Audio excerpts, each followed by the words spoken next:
Welcome to Rumble season, my friend, and I'm not talking about the thing you used to buy for your N64 controller. I'm talking about the Raw version. Given that we are creeping up to number 40 of these, though, which is absolutely terrifying, I am Simon Miller, and everybody in the WhatCulture office has got together. We've kind of voted on the people that may have won the damn thing, and it didn't work out exactly as intended. It's just the law of averages. You can't hit home runs all of the time. Make sure you get in the comments and let us know your opinions too. Let's go. Number 10, Hacksaw Jim Duggan in 1988. So this is not Hacksaw Jim Duggan's fault because, of course, this was the very first Royal Rumble that was showcased on television. WWE, or the WWF as it was known then, was still working out the kinks. Now, Duggan winning actually did make sense because his star was on the rise in the late 80s. Otherwise, there's nothing on the line here, which meant if a non-wrestling fan came in and said, oh man, what are they fighting for? You have to go, I don't know, like stakes, or pride, or, you know, just so in the locker room they can go, I won the first Royal Rumble. Who wouldn't want that? You also only get 20 entrants, but none of the gimmicks are here, and we aren't talking about every man for himself or both feet have to touch the floor. It's also really, really long. I suppose it just lacks the novelty that nowadays it does have. That's okay. It is number 1. That's also why you do have to whack it out at number 10. If you were going to go through every single Royal Rumble, well, you can probably skip this one. Number 9, Sheamus in 2012. So I think this one is ridiculous. Yep, I pretty much got outvoted here, but some people do think the Irishman deserved to have a nod. Though actually, I do think you can figure it out. Because my take is that Sheamus burst onto the main scene with so much palaver in 2009, when he did win the World Championship, that when he also won the Royal Rumble in 2012, there were just a few individuals going, no, stop shoving him down my throat. The thing is, though, nobody should have been clipping Sheamus's wings back then, because the roster was in desperate need of some new blood. Look at the man, he's absolutely ginormous. I met him once, it gave me the heebie-jeebies. There's probably some retroactive thinking in this too, because yes, Sheamus would go on to not main event WrestleMania. In fact, he was in the opening match. This is when he booted Daniel Bryan in the head and won the World Championship in about 18 seconds. Also, when you do go through everybody else, who should have won it? Like CM Punk and Chris Jericho were in the other world title program, so they were going to be fine. And yes, on this night at WrestleMania, it was John Cena versus The Rock, and neither of those guys were going to win the Rumble. I mean, it wouldn't have mattered if Steve Austin had come back. Nobody was going to go on later than The Rock versus John Cena. So actually, I think you could make a pretty good argument that we were trying to make new stars, and we were trying to light a new rocket under Sheamus's ass. So I think this was perfectly fine, and all the other problems are actually more exclusive to WWE as a whole.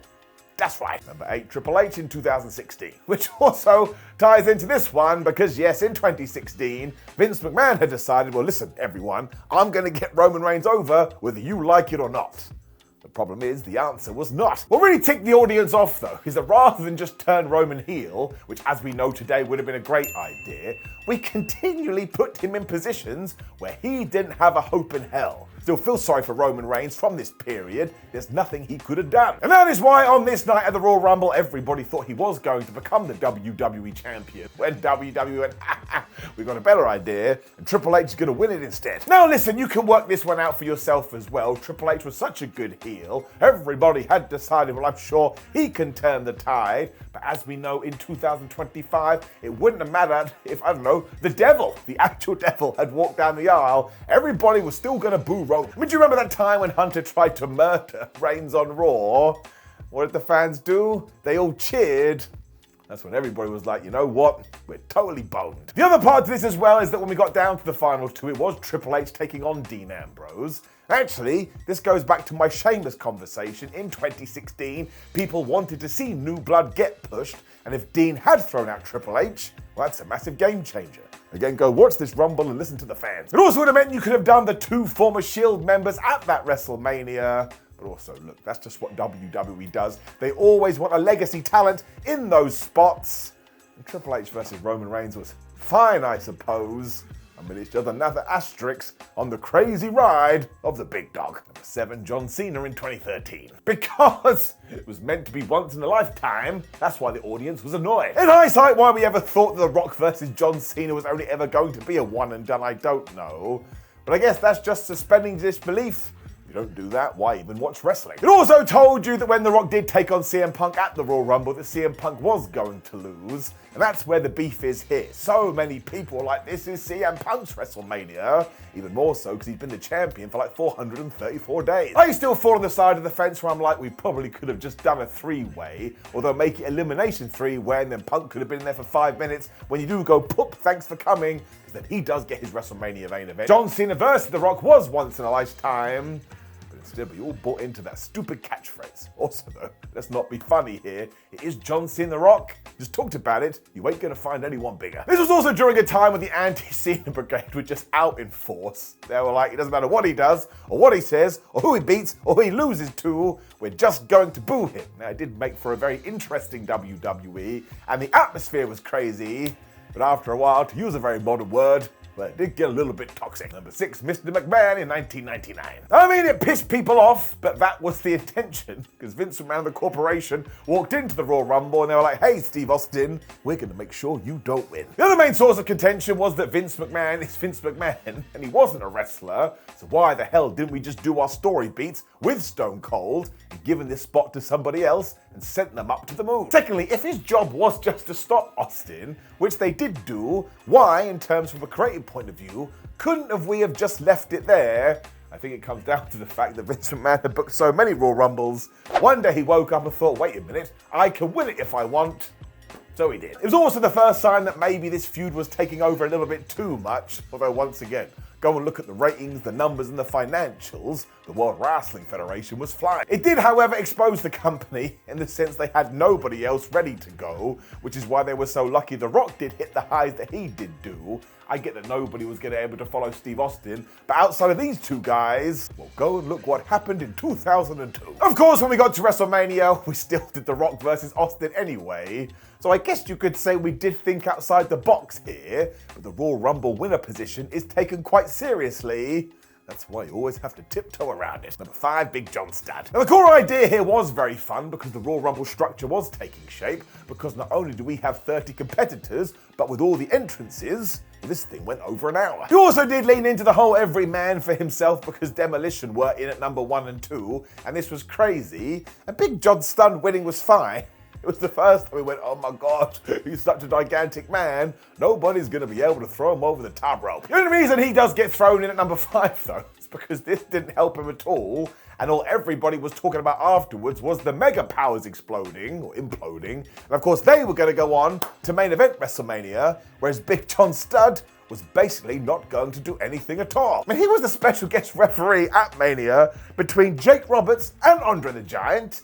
This is a damn Royal Rumble winner. And look, it was really nice that Studd did get his moment because his career was on the final part of its run.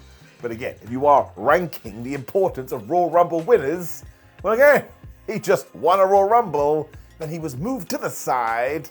Seems somewhat ridiculous. Number 4, Randy Orton in 2017. Straight up, Randy Orton was a good choice to win the Royal Rumble in 2017.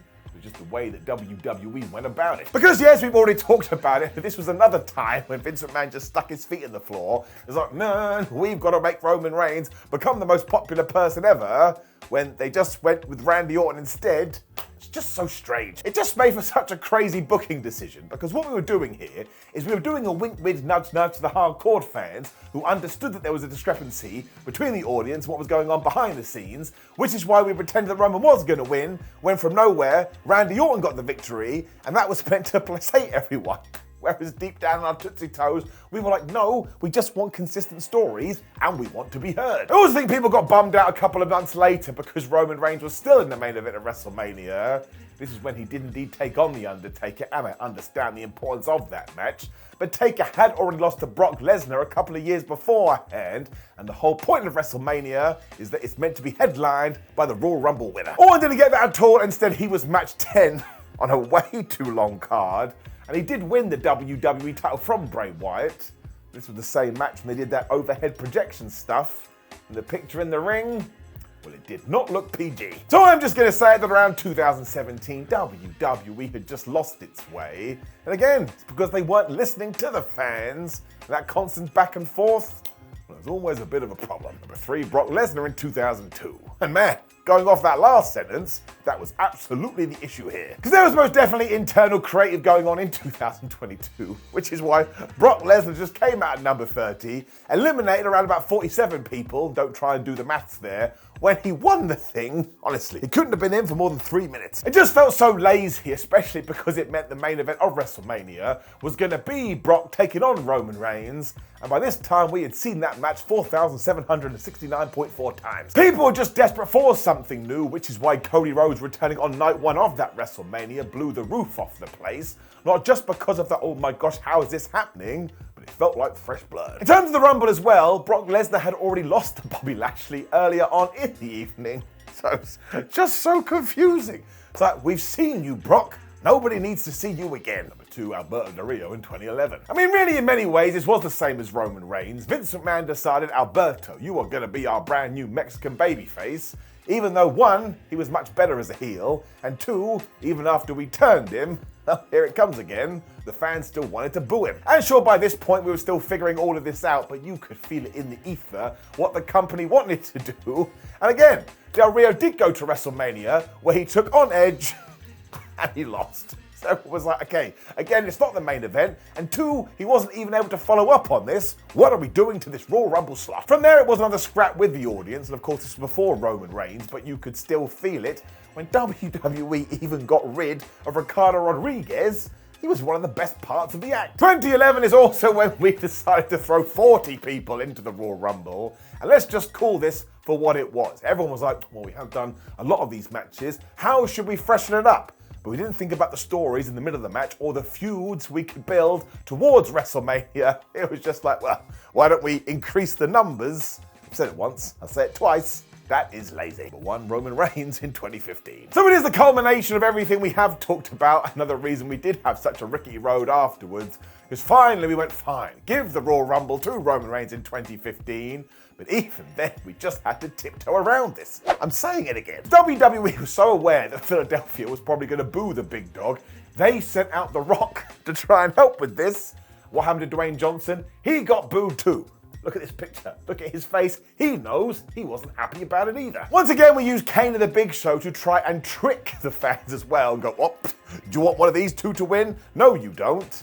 But actually, if you do go and watch this now, I think Philly would have preferred it. That's the kind of mess we were in. I think Bray Wyatt said it best, but of course here we're talking about Roman Reigns.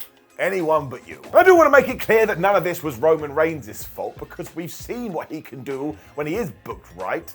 Imagine we had the Tribal Chief back then. It would have been absolutely glorious. But as always, WWE was just too stubborn, and they refused to change him, which is why this has to be number 1. I mean, Rey Mysterio got booed the year before this because he came out at number 30, and I bet everyone backstage before they came out here was like, oh man, I'm gonna get cheered, and it ain't even anything to do with me. So it was just Groundhog Day, and though once again, Roman did go and figure it out, but from now on, if you are booking a wrestling company and you have a big old battle royal, sometimes just use your ears, and it'll make everyone's life a lot easier. It is Royal Rumble time.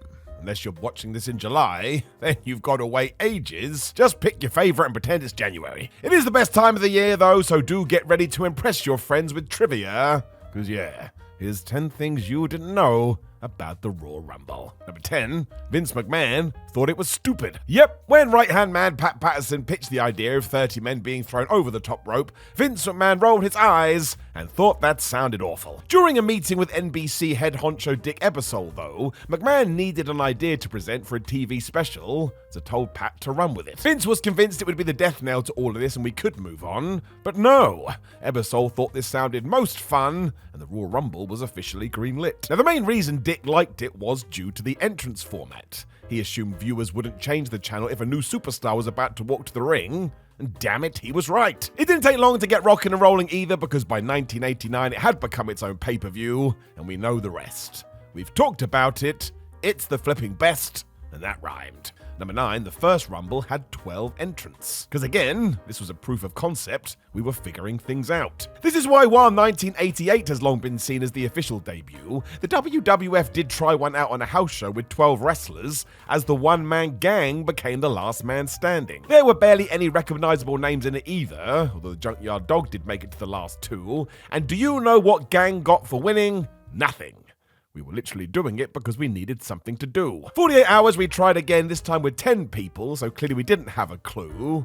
Although really that just sounds to me like Pat Patterson had the last laugh. His original concept was the right call. Number 8, there were 5 other non-pay-per-view rumbles. So we are moving away from non-televised live events now because on 5 occasions WWE decided to see what mileage they could get out of a rumble and put it on free-to-air programming. Randomly there was a tag team version on Raw in June 1998, which is a mess as 20 people only had 10 minutes. Then come January 1999, we tried again. This time it was a 10-man with another 15-person version coming on SmackDown in 2004. There was also a mini 6-man Rumble back on Raw in 2008, and in 2011 it went all weird as 7 humans entered, with Jerry Lawler winning to get a world title shot against The Miz. What? It's probably best we don't do this again, and it has been over a decade. Just save it for the big show. And no, I don't mean that guy. Number 8, WWE loves changing its rules. And long may this continue. Nothing makes me happier than the stupid rules WWE has created for the Royal Rumble. It's wrestling. Have fun with it. The best of these is this idea that even if you've been eliminated, you can still throw other people out. The reason it has become so ridiculous, though, is let's go back to 1996. Vader had been chucked over the top rope but returned to press slam Shawn Michaels to the floor when WWE officials decided, nope, it doesn't count. Sid Justice must have been losing it, however, because back in 1992, Hulk Hogan had done that to him and no one cared. Which is the same way Finlay must have felt in 2008. He got disqualified for using weapons even though we'd been told that was fair game in the Rumble. What is going on? The Macho Man Randy Savage also helped with this because of course in 92 he had accidentally eliminated himself when he leapt over the top rope. I think he just forgot. So it could change tomorrow, but at the moment you can't do that. But yes, I would not bet your house on that staying a rule. Number 6, an AEW star has some history. Ever since Jeff Jarrett joined AEW, he has been great. It was quite the surprise and a nice reminder, always let things play out. I'm just happy he's around. It rounded off quite the mini run for Jeff, because back in 2019 he was a surprise in the Rumble, and while seemingly just there for a spot of fun, there's actually more to this. Because if we look into the dates, his last Rumble was in 1999. Meaning there was a whopping 20 years between appearances. You won't be surprised to hear that is a record, and I don't know who beats that. 2 decades? Not gonna happen. Hacksaw Jim Duggan did hold this record for a while as well at 17 years, so yeah.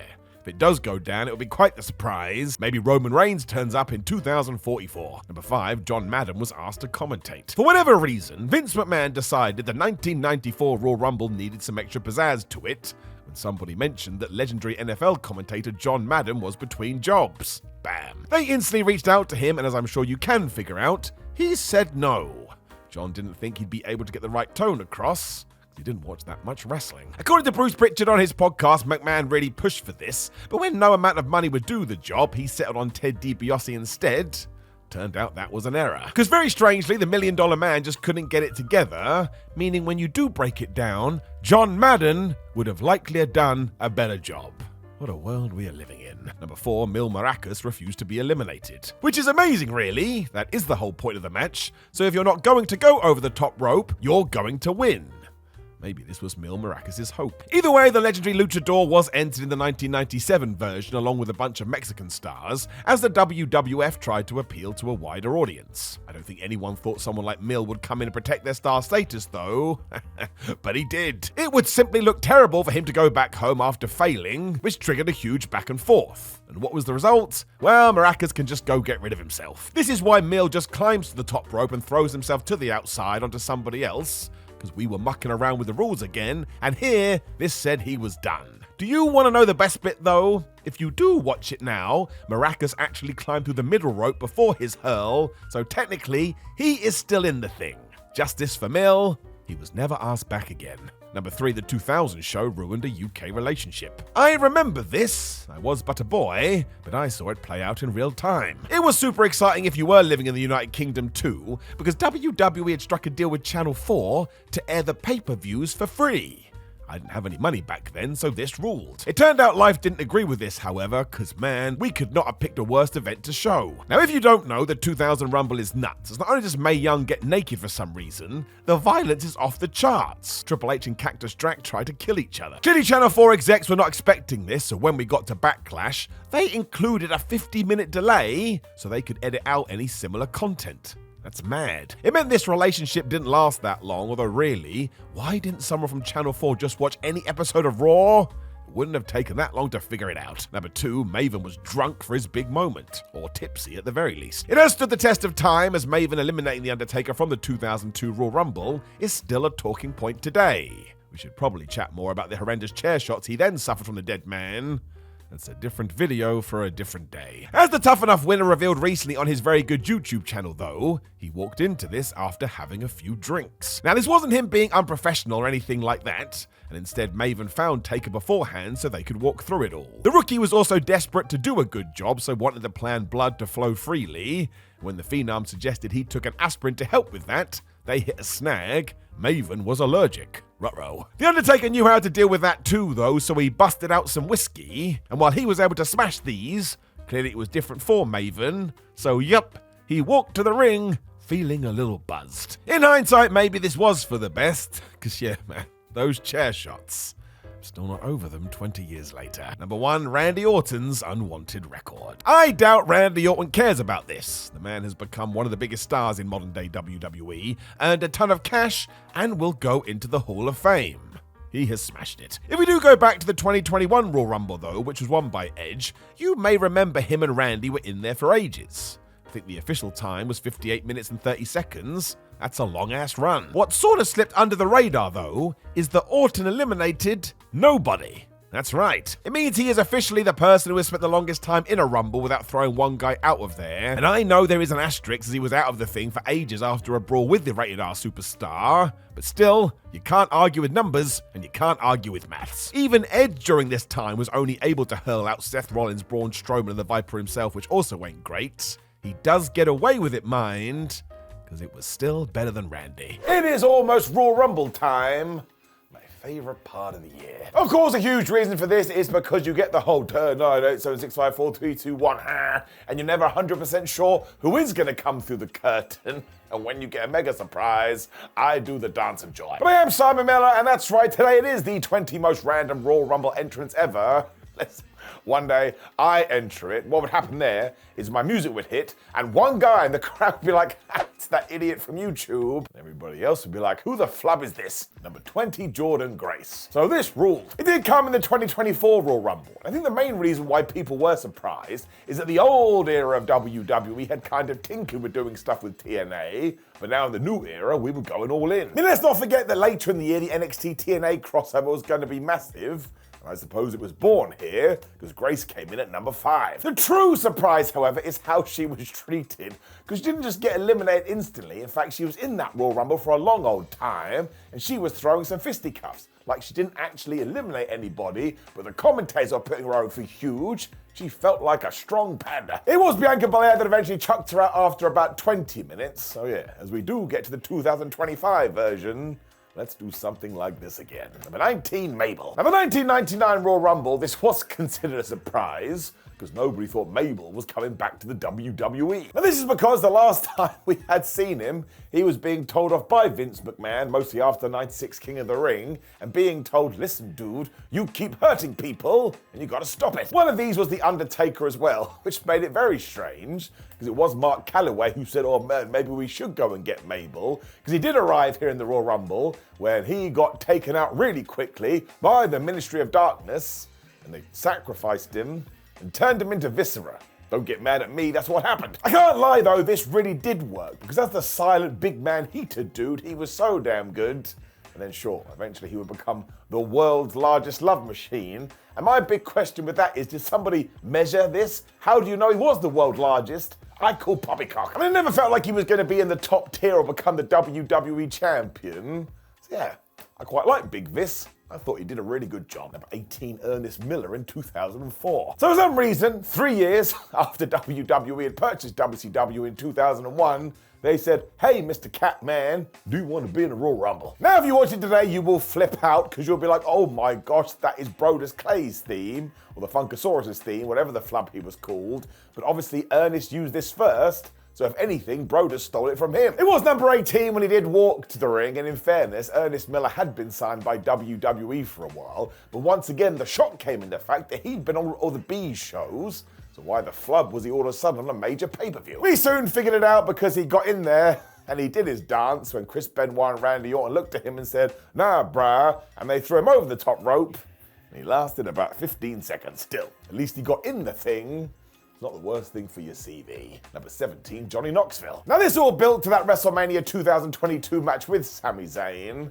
So when I do search my feelings, I'm totally good with it. It's also amazing how the Jackass crew do keep going, and given they did have a brand new Jackass movie to put out there, I guess somebody rang WWE and they're like, yeah, we've got a promotional idea. We'll put John Boy in the Rumble. He came in at number 9, and of course he was thrown out by Sami Zayn because we were building to the showcase of the Immortals. And that's why this was so good. I mean, it was ha-ha, funny, but it had some real substance to it. And when we got to that Jackass match, well, I tell you, it was bloody brilliant. It's also just proof that wrestling always needs to be a little bit of something for everybody. Because if this didn't exist in my life, well, I wouldn't be as happy as I am right now. Number 16, the AAA crew. In 1997, Vince McMahon had a plan. He was looking at numbers and said, hey, I think we need to be doing better in Mexico. So he called up Mexican promotion AAA and just like, give me a bunch of your wrestlers. Then he went and put them in a Rumble. WWE also had a bunch of Lucha Libre matches before we got to the main event itself. When, yeah, out came Cybernetico, Latin Lover, and Mil Mascaras. They were genuinely trying to win a spot at the main event of WrestleMania. Now look, I don't want to be that guy. I don't think that was ever going to happen. This is also the night when Mascaras decided to throw himself out of the Royal Rumble because he had decided he was such a big star, nobody would be good enough to do that to him. And you know what? Fair play to the guy, protect your gimmick. You won't be surprised to hear, though, that it didn't really help business, and given that the wrestlers were treating themselves this way, well, the relationship didn't last long. Number 15, Haku. Or Meng, you can call him whatever you want. And after WCW was bought in 2001, a lot of fans were being like, man, why don't WWE go get Haku or Meng? He would be great. Then we got to the 2001 Royal Rumble, and he walked down the aisle. Everyone was like, well, how the hell is this happening? Because, of course, this pay-per-view happened before World Championship Wrestling had been bought. And if you were watching WCW, Haku/Meng was the hardcore champion. So something smelled weird. This appearance only happened 1 week after he had won that belt too at the Sin pay-per-view. And then instantly the company killed that belt as well. So once again, it was just pure shrug emoji. Haku lasted around about 3 minutes before Steve Austin threw him out as well. So I'm sure he was fine with that, when he spent most of his time teaming with Rikishi. So I guess he had signed a secret contract with WWE. There's another reason why the Royal Rumble is so good. Number 14, Karma. It makes me so damn sad that Karma or Awesome Kong never got a proper run in WWE, because if there is anybody who could have adapted to that style, well, it was her. And there was some surprise when all of a sudden she did walk into the 2012 Royal Rumble, because 1, she was only the 3rd woman in history to do this, but also 2, we hadn't seen her since May 2011. All of a sudden, she was back. This was a big spot too, and the really sad part is that Kia Stevens actually had taken some time away from wrestling because she had suffered a miscarriage. I have no idea how anybody processes that. Also a good reminder that there are things way more important than wrestling. I actually think it's quite inspiring that she was able to come back and do this. And then we got to July, and the WWE released her. So I tell you, this is one of those question mark bookings. We never really gave it a chance. Number 13, the fake Razor Ramon. 1997 and 1996 was an odd time in the WWF because we did indeed create a fake Razor Ramon. I mean, why the hell would you ever want to do that? It was also terrible because poor Jim Ross was wheeled out there and had to tell everyone that the real Razor Ramon and Diesel were coming back from WCW. But no, it was a couple of doppelgangers because we had got a pre-Kane Glenn Jacobs and Rick Bogner and told them, do you want to ruin your careers? Well, you're going to pretend to be somebody else. Now, thankfully, the company gave up on this quite quickly, but when we got to the 97 Royal Rumble, I guess we ran the numbers and we needed an extra guy. which is when we called fake Razor. It was Ahmed Johnson of all people who threw him out after 17 seconds. So again, what a waste of time and what a waste of life. You shouldn't be reminding the fans about a stupid decision you made. Number 12, Santino Marella. I mean, it's aged quite badly. It just has. Now, Santino Marella is one of my favorite performers ever because he was just so funny. But some of the things he did as Santina, well, we've already talked about it. However, when we did put him in the 2020 Women's Rumble, well, I guess it was just a nice joke with a fair punchline. Because honestly, he only lasted 60 seconds before Beth Phoenix and Natalya threw him out of there. And of course, that was a nice callback to the past, because at one point, Santino and Beth had been the best of friends. The reason it was so shocking, though, is that we hadn't seen Santino Marella on WWE TV since 2009. So 11 years later, how the flub did he get into the Rumble? Now, I do understand the criticism at the time, because people were like, well, why wasn't a full-timer put in here instead? But again, if you had picked somebody that had a huge upside and they got chucked out of 60 seconds, well, that's not giving them any kind of opportunity at all. And also, it's always nice when the Royal Rumble does have a joke. So this was fine. Number 11, get it, Drew Tenru. So we've sort of opened the forbidden door all the way back in 1993 and 1994. Because Tenru, of all people, was in the damn Royal Rumble. Both of them. He lasted 13 minutes on his first attempt, which isn't all that bad, and he must have trained over the next 12 months, because when he arrived in his second one, he moved that up to 17 minutes. Guess who chucked him out in that latter one too? It was Bret Hart and Lex Luger, and they went on to double win the thing. Now, it's a shame Tenru didn't then challenge Bret Hart to a match, because I tell you, in the late 90s, that would have ruled. Although he did have another cameo, because of course, the 1994 Royal Rumble is when Yokozuna killed The Undertaker thanks to a group of heels, when we quite literally sent him up to the skies, and do you know who one of these bad guys was? Well, it was Tenru. If you hadn't figured that one out, I don't think you're listening. The WWF even had an explanation for this, because they're all like, well, Mr. Fuji hired Tenru because he is a gun for hire. That was a terrible sentence. And I suppose we paid him enough money that he entered the Royal Rumble and decided to murder The Undertaker. So now you know. Number 10, the Great Kabuki. And the 1994 Royal Rumble was filled with surprises, because yeah, in at number 22 was the Great Kabuki. I'm not trying to be horrible to the man, but in the mid-90s, he was the least Vince McMahon wrestler ever. Now, over in Japan, Kabuki's mask and overall demeanor definitely works. He came across all spooky wooky, but you know the deal with Vince. He just wanted Super Jack guys. And yeah, when it came to the Great One, well, that's not how I would describe it. The fans in Rhode Island didn't know who he was either, for obvious reasons, when Lex Luger grabbed him and chucked him after only 3 minutes. Of course then, Kabuki was back later to help with The Undertaker's death. It really was a very strange time. Kabuki had also found his way to the WWF in 1990, and after 4 years he was back. And after this, he didn't do much of anything, probably because he thought The Undertaker was gonna kill him. Be fair revenge. Number 9, Dick Murdoch in 1995. That is absolutely amazing. I mean, Murdoch had debuted in wrestling back in 1965, so of course, this was a long while after that. I'm not trying to be horrible, but you could kind of tell he looked like the most old school wrestler ever. It was totally wonderful, to be honest though. When he did come out at number 27, people were so confused, but we only done this because once again, somebody had gone, Vince, we don't have enough people for this Rumble, so somebody called Dick. I mean, he was better than Mantar, but the thing with Mantar, or Mantor, whatever it was, at least he was a constant figure on TV. That was not the case for Murdoch. We hadn't seen him in the WWF for years. It's also one of the reasons why the 1995 Royal Rumble is the shortest Rumble of all time, because everybody realized we don't have enough star power in this, so let's just get it done.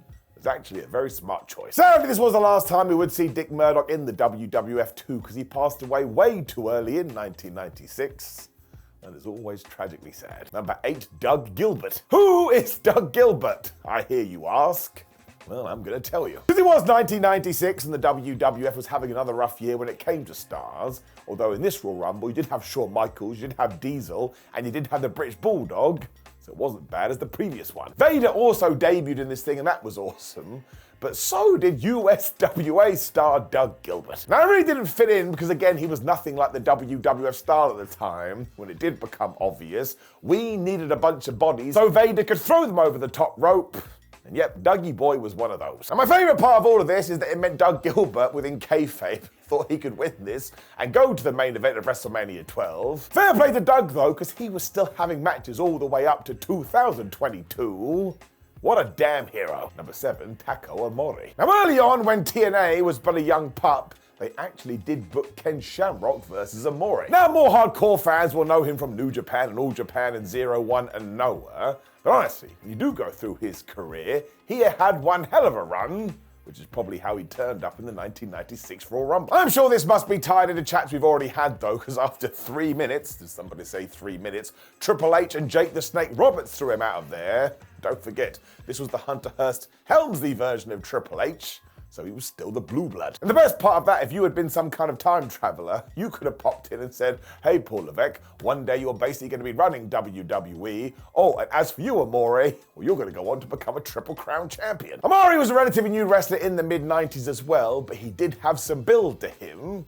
So this one actually does make a little bit of sense. Vince McMahon wanted to grow into new territories, and he had a sort of jack guy to boot. Number 6, the Samoan Squat Team. It's our last entry of 1996, and yep, somebody made the grand decision to debut a brand new tag team in the Royal Rumble. This was mostly to let the fans know as well that you should not care about the Samoan Squat Team, because Vader and Yokozuna spied those guys from a mile away. I was like, yep, you're not gonna last any time at all, and we're throwing you out. You will also recognize them as the former Headhunters, although instantly you should know that nobody gives a damn, because we actually named them Squat Team 1 and Squat Team 2. Now, I don't think they popped out of the womb, and that's what their mum called them, but someone just came up with a dumb name. It also kind of sounds like your mum's gym troupe that are trying to convince people to work their quads. And really, the Headhunters must have been a little bit embarrassed, because over in Japan, they were legends of the deathmatch scene. Here, they were basically getting jobbed out. I mean, that's probably why we never saw them again as well. 1996 WWF was going nowhere near that. Number 5, Cameron. Now, never forget that Cameron's favorite match was Melina versus Alicia Fox. Good for her. Now, there would have been a time when her coming back to WWE would have made all the sense in the world, but she did have a pretty long run as one of the Funkadactyls. When she got released in 2016, though, it didn't really feel like she was doing any kind of a wrestling. When we got to 2021 and the Women's Royal Rumble, and who came out going, oh, hi, I'm back? Well, it was flipping Cameron. Now, I've no idea what happened here, because she lasts 51 seconds, Sonya Deville throws her out of there, but the fans actually popped pretty big, so I guess she did bring with her some form of nostalgia. And also, if people are so happy to see you, maybe WWE should have done more with this, but I can tell you as I stand here now, they did not. Number 4, Carlos Colon. Now, the 1993 Royal Rumble is great because this is when the Macho Man tried to pin Yokozuna when Yoko press slammed him over the top rope. And I actually think this is a spot that should be used in modern Royal Rumbles because it's muscle memory, damn it. If you're in matches throughout the year and you know 1, 2, 3 gets the victory, well, you're probably going to make that mistake in the Royal Rumble. I actually think it makes you a human. Bruno Monsoon was also on the call this night, and bless this man. Because when Carlos Colon enters the Royal Rumble as a surprise, he calls him a young man, and Carlos was 44 years old. He comes in at 24, and actually he does do quite well, because he grabbed Damien Demento, and he eliminated him. I, for one, didn't see that coming. This is probably because he did have a huge name down in Puerto Rico, but Yokozuna didn't care about that, and he grabbed Colon and chucked him out. Now, it didn't lead anywhere, so mostly I am telling you this for your trivia brains, because, of course, who is his son? It's none other than Spit and Apple Carlito. So I think the WWE mostly did this because in terms of wrestling circles, people did know who Carlos Colon won. But out of that, well, there's not much to tell you. Number 3, Drew Carey. I mean, this guy got inducted into the WWE Hall of Fame. Totally smashed. Now, I do love this so much, because on the Sunday Night Heat before the 2001 Royal Rumble, D'Lo Brown and Headbanger Mosh have to fight Kai and Tai to decide who can enter the Royal Rumble, whereas Drew Carey just walked up and said, screw you, man, I'm going in. Now, he's really fun to watch, because Carey has no idea what is happening. It's quite clear he is not a wrestling fan, when all of a sudden he is stood in the ring by himself, and who comes out next? It's flopping Kane. Drew was then so scared he just leaps over the top rope and eliminates himself, which actually means, as I do stand here, in 2025, nobody actually ever threw Drew Carey out of a rumble. Jim Ross summed it up best as well, because he made sure to get a little shine there when he went, I tell you, Mr. Drew Carey is a nice guy, but I don't think he knows anything about wrestling at all. quite. Number 2, Dan Mather. So stop right now. I am not Dan Mather, okay? When he was around in NXT, I would get this all the time. Can you please stop taking bull, guys, and saying we all look the same? This was, of course, the greatest Royal Rumble in 2018, which was not the greatest Rumble, but it was in terms of statistics, because we had 50 people in this thing. So surprise, surprise, it was a hands-on deck thing. It's why we did call up a bunch of people from NXT. But listen, no disrespect to Dan, he wasn't doing much of anything on WWE's third brand. So what chance did he have here? He lasted 2 minutes before Braun Strowman threw him out of there, and Mather entered at number 40. 40. Whose idea was this?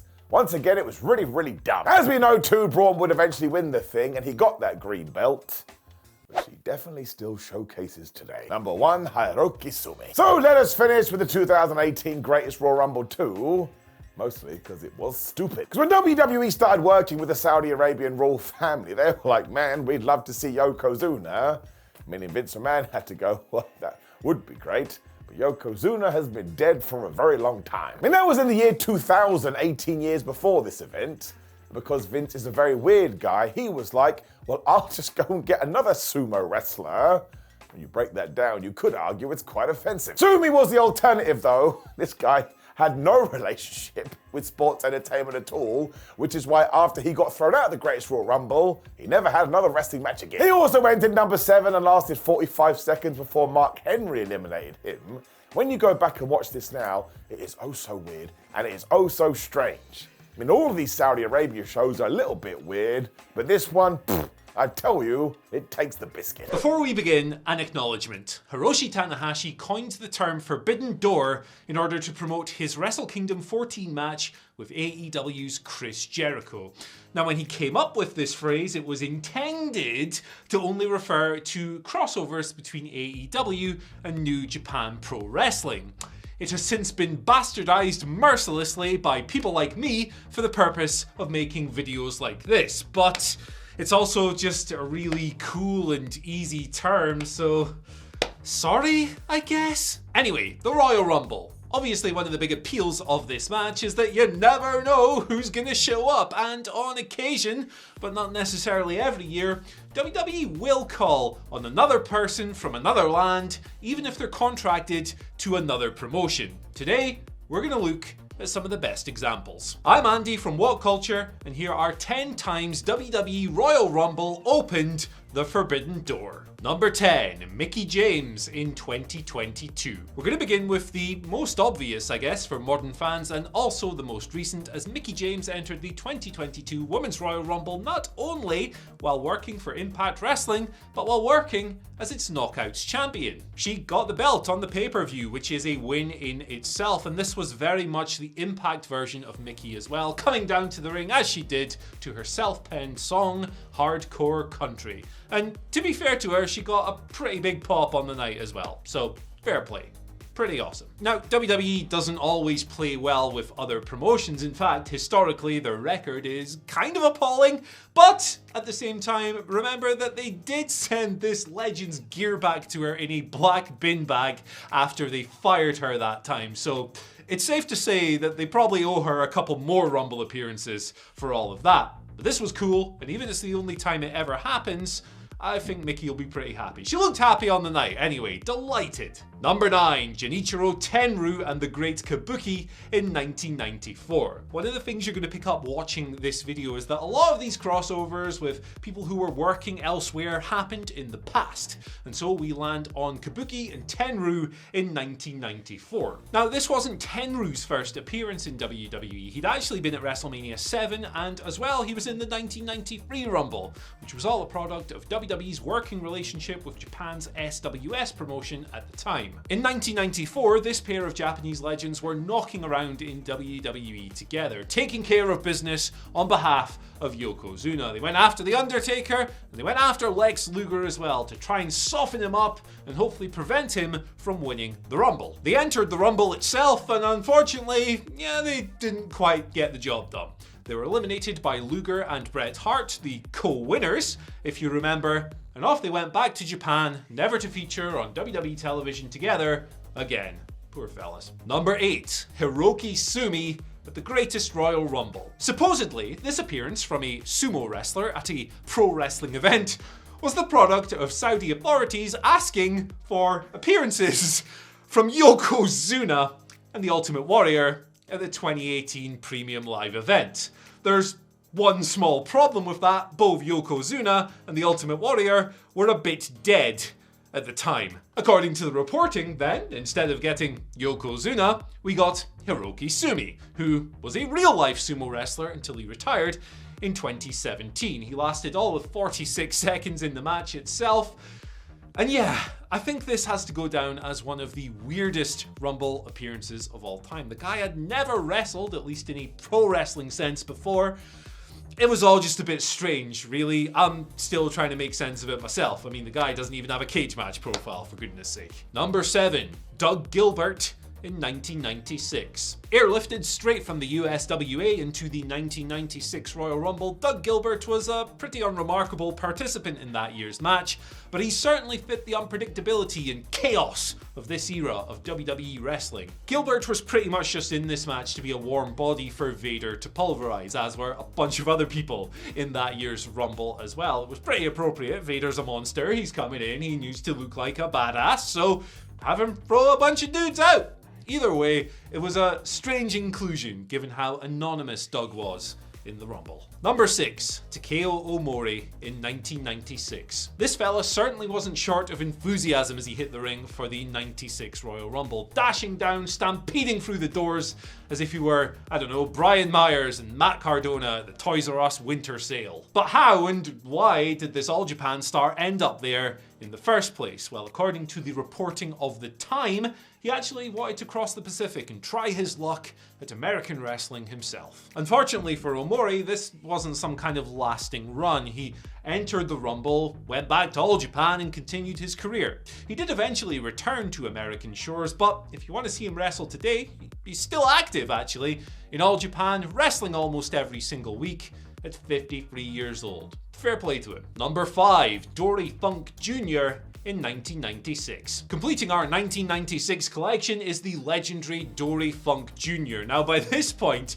he'd actually already been wrestling for 33 years. He was 55 years old, and he didn't actually hang up his wrestling boots until 2018. That's some serious survivability. 10 minutes was what he got, 0 eliminations, and a whole bunch of punches and kicks in the corner that comprised the bulk of his offense. It was not the most notable night of Dory's career, it is safe to say. He was a man out of place and a man out of time. Still, kinda nice to see him get the recognition of appearing in a Rumble regardless. Number 4, Carlos Colon in 1993. This appearance in the Rumble saw one of the funniest commentary calls of all time, as Gorilla Monsoon shouted enthusiastically when Carlos Colon was making his way to the ring, "There's a lot of fire in this youngster."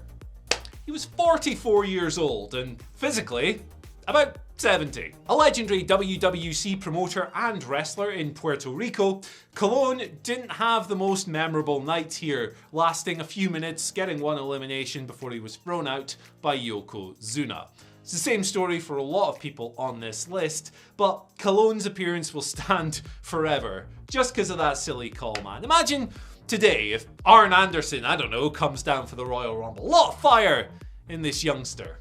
Interesting, weird, strange. Number 3, Dick Murdoch in 1995. There are several reasons why every door in wrestling should have probably been forbidden to Dick Murdoch in 1995, and near the top of that list are his alleged KKK membership and the rampant bigotry that has to come with that. He was a pretty gross human being by all accounts, but here in 1995, WWE booked him for the Royal Rumble in between a full-time stint in NWA Dallas and various tours of Japan. He lasted 5 minutes before being thrown out of the ring by Henry O. Godwin, a man named Captain Redneck, thrown out by a pig farmer.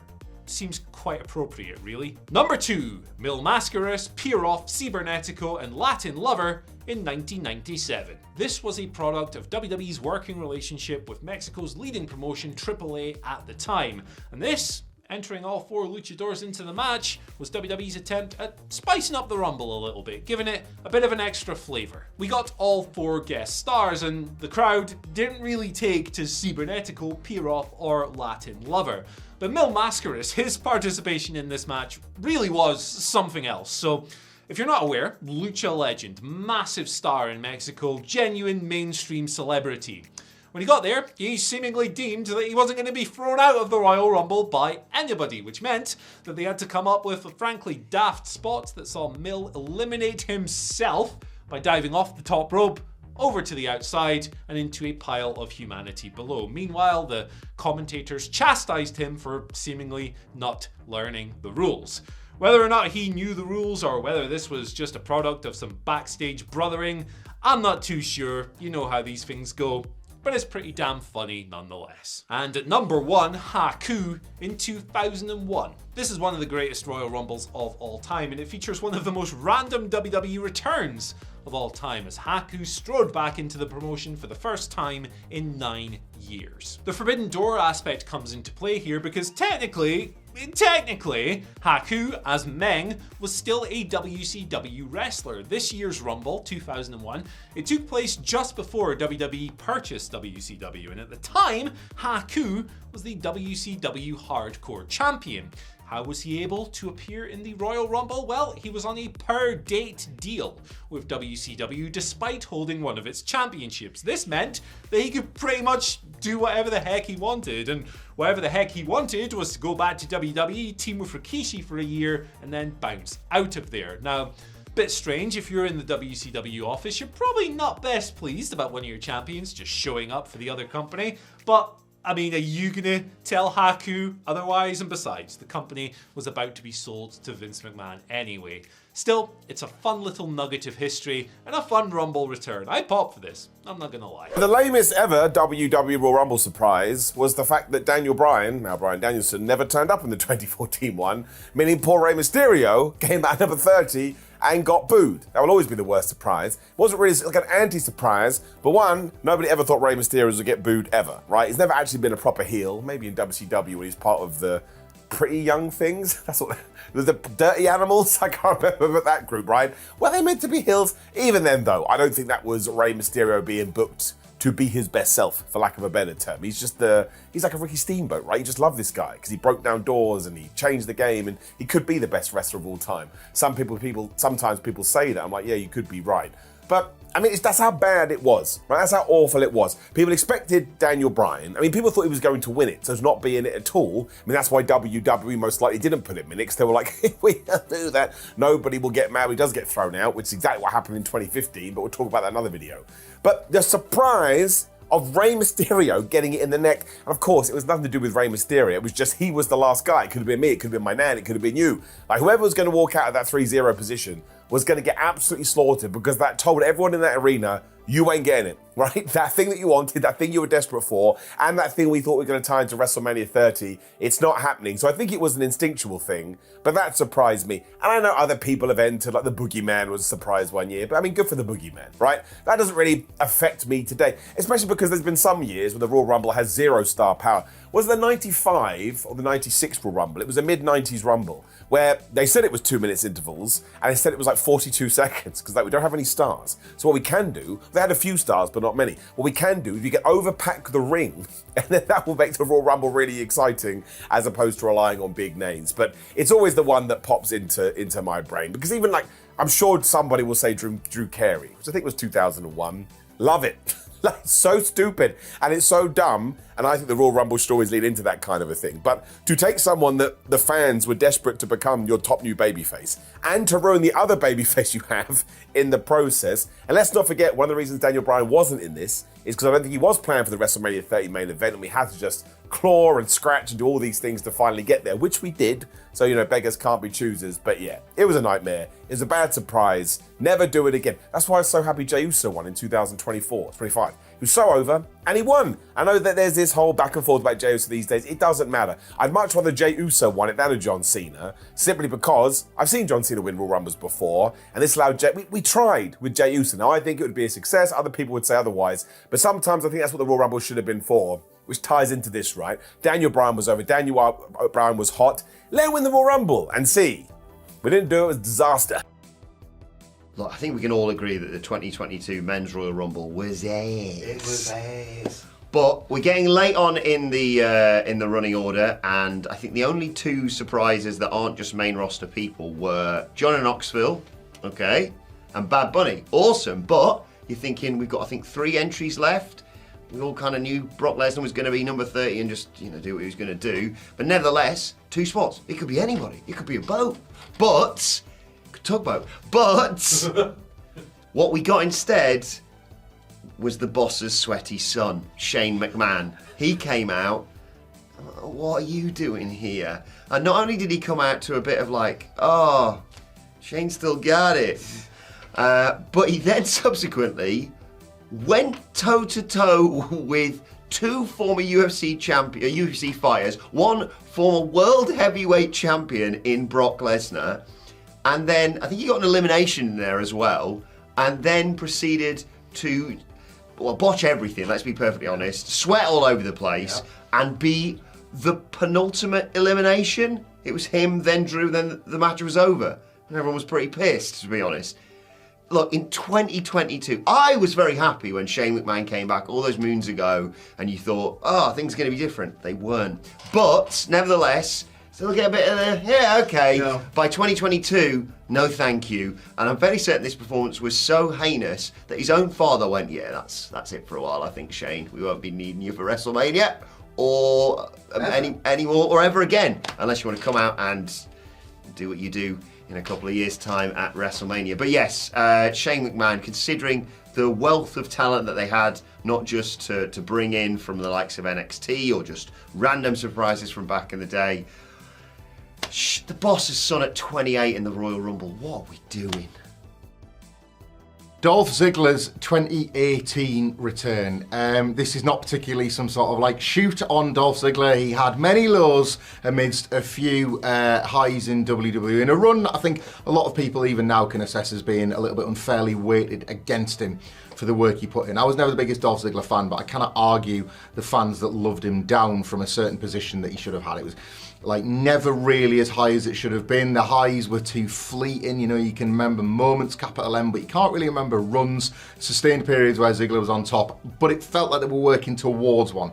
In late 2017, he won the United States title on SmackDown, but that's meaningless, Hamflet. Correct, but he left it behind, having walked away from WWE entirely, almost as if to suggest that the belt was valueless and not really the validation he was chasing, and that there had to be something bigger or nothing at all. Fair enough. That's Dolph Ziggler kind of saying double or nothing. That's him saying, right, high stakes or no stakes. I quite like that as a character pivot. It wasn't to be.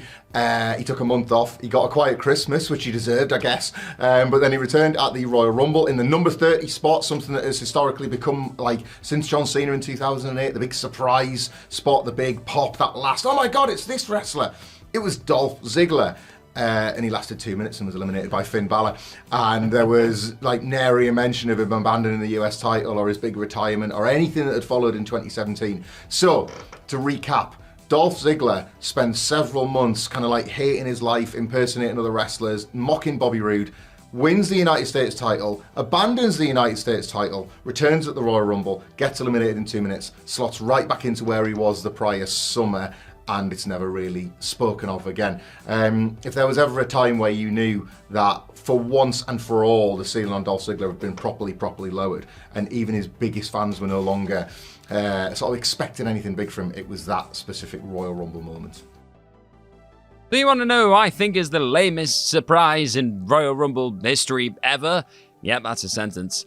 I think it's the person who was classed as the big surprise in the 2022 Royal Rumble. That's right, quite possibly the worst Royal Rumble of all time. And if you remember, which how could you ever forget, that was the Royal Rumble that, number one, had all the terrible just theme songs that nobody even recognised. So when one of the best parts of the Rumble, which is the here comes the song, when that happened and no one actually knew who was coming out, that was already deflating. It was like, who's this guy? Who's this? Okay, cool. And this is the men's Royal Rumble I'm talking about. We've not already said that already.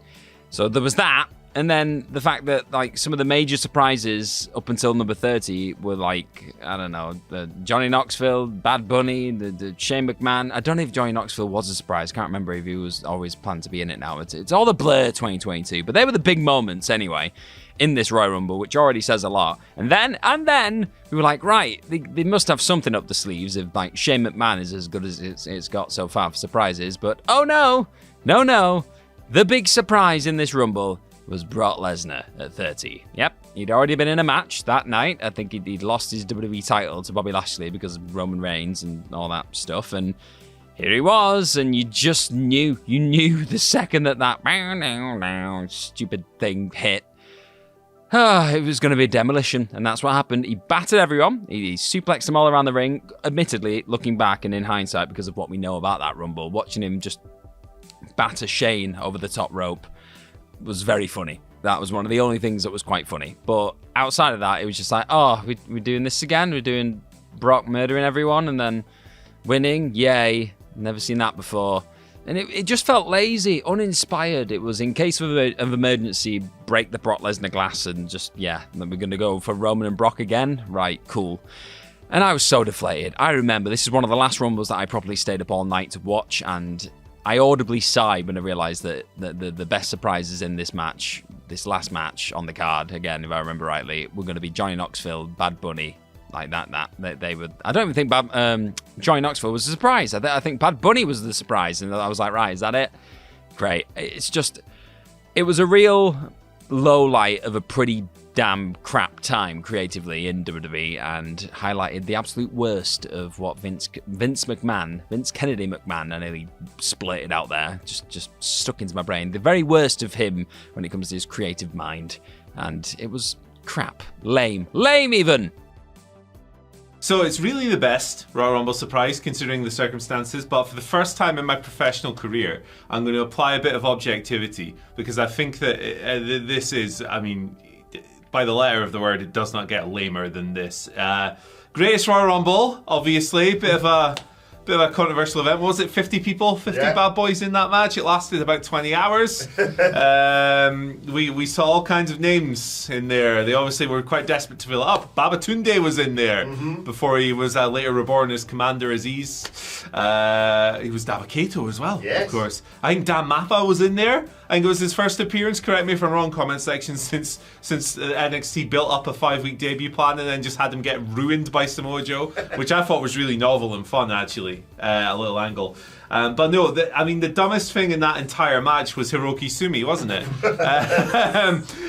Not necessarily from the context of, all right, so if it was just a case of we've got this like really decorated sumo guy coming in the Rumble, actually that removed from the news stories surrounding this entry, that's actually pretty cool, right? You've had Floyd Mayweather working matches, Ricky Hatton's done some bits and pieces, obviously, God rest his soul. And other examples, there've been loads of sumo gimmicks in the past, Yokozuna being the most notable one. I think actually throwing a sumo guy in there is kind of fun. The problem is, number one, it was presented as a big freaking surprise, and he comes out, Hiroki Sumi's here! I know who that is. That's part of the problem. Maybe if you built it up like in advance and said there's going to be a big sumo dude, he's really decorated, here's what he's done, he wants to go win the trophy or the big green belt that we had at the end of it. But number two, the reason this is objectively the lamest Royal Rumble surprise ever is because they wanted bloomin' Yokozuna. And this was the substitute. There was a report that came out prior to the Greatest Royal Rumble stating that the leadership of Saudi Arabia, or whoever was liaising with WWE to book this flippin' thing, wanted Yokozuna and the Ultimate Warrior to be in the Greatest Royal Rumble. The trouble with that is that both of those men are a little bit dead. They were dead then, they're dead now, and they could be in the Royal Rumble. So they're never coming back. So what do? You get another sumo wrestler to fulfill the role of a sumo gimmick played by Rodney Anoa'i, a member of the Samoan Wrestling Dynasty, and you put him in the freaking Royal Rumble. I'm surprised they didn't put Dana Warrior in there as well as a substitute for her late husband. I think it's one of the funniest backstage stories in recent WWE history. I love Hiroki Sumi for a thumbnail. He'll probably be on this one. Yeah. But it was the definition of lame, just like the TV going off as that mid-sentence. Good stuff. Of all the proper ropey Royal Rumble surprises from over the decades, the one I'm going to go with is the 2017 Royal Rumble. Now, before the Rumble match itself, you'd had Kevin Owens retain the Universal title against Roman Reigns in a no DQ match that had Chris Jericho in a short cage above the ring. And this was at a time, of course, when Roman was very much in his big dog days, as in there was constantly huge pushback from pretty much every arena that Roman was in, as Vince McMahon continued to push Roman Reigns down fans' throats as his top babyface. A babyface who received massive boos from a large percentage of the crowd. That's always going to work. So, despite fans thinking that this was going to be yet another win for Roman, nope, KO retained that title with a little help from Braun Strowman in a really good match, actually, where a lot of the crowd was behind Kevin Owens. You had then Neville tapped out Rich Swann after that to win the Cruiserweight title in a really good match, and then John Cena and AJ Styles absolutely tore the house down in an all-time classic for the WWE title. So the point I'm making, the mood was very positive going into Royal Rumble itself, the match itself. Who was going to win? Who was going to cement their spot at WrestleMania 33? And even when you get to like the final 5 entrants of the match, then the name value was up. It was amped up to another level. You had Chris Jericho still in the match, Randy Orton, Bray Wyatt were there, Miz, Sami Zayn. Then you had Brock Lesnar enter at 26. 27, all right, it was Enzo Amore. But then 28 was Bill Goldberg. Number 29 was The Undertaker. And then it's like, right, who's number 30? It's going to be big. Who's going to be? Is it going to be? The clock starts to tick down. The crowd take that breath of anticipation. Will it be a returning legend? Will it be someone from NXT? Maybe Finn Balor? Maybe Samoa Joe? Will it be someone from outside the company? Or is it just some other huge name that we kind of all forgot about? And then you have that familiar beat of Roman Reigns' entrance music. Yeah, that was just such a letdown, such a wet fart, man, such a disappointment. And the crowd obviously booed the hell out of Roman. That moment, it was the moment of the music hitting. That kind of went viral all online with, you know, people's reaction to it. So many videos of just angry fans. In fact, I went back and rewatched some of those before recording this. Are you flubbing kidding me? Was the kind of general statement on this one. And this came only 2 years as well after Roman Reigns won the Rumble, where he and The Rock were booed out of Philadelphia.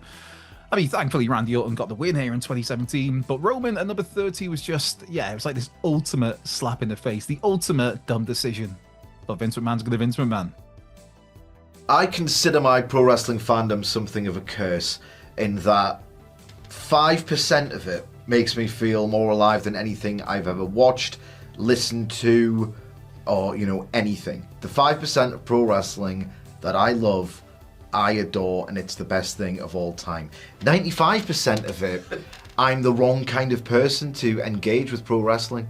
And I'm being a little bit facetious, but not really, in that I ask too many questions, I find too many logic gaps with it all, I think about it too deeply than the form itself genuinely warrants and deserves. So on that, right, I am the one person who is too miserable to just quite enjoy the magic of the Royal Rumble.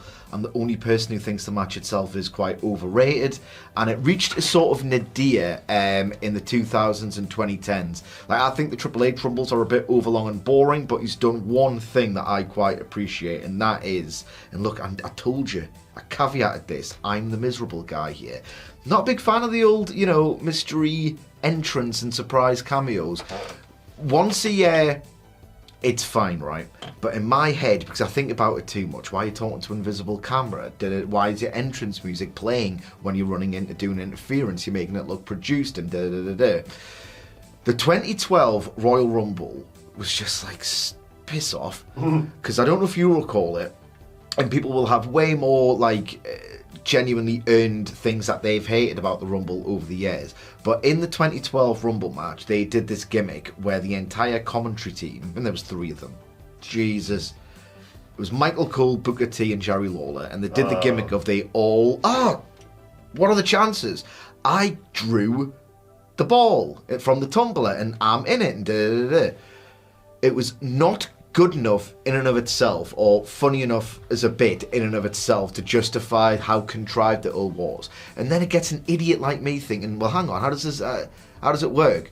Is an offer to participate in the Royal Rumble match extended towards every person associated with WWE, past or present? You know what I mean? Like, why are they in it? Why is Michael Cole in it? And I know the answer. It's so he can play the idiot, so he can go in, get scared of Karma, and then get dragged back out. And it's ultimately a device to make Karma at the time look intimidating and scary, right? But I just, anything Michael Cole tends to do pisses me off.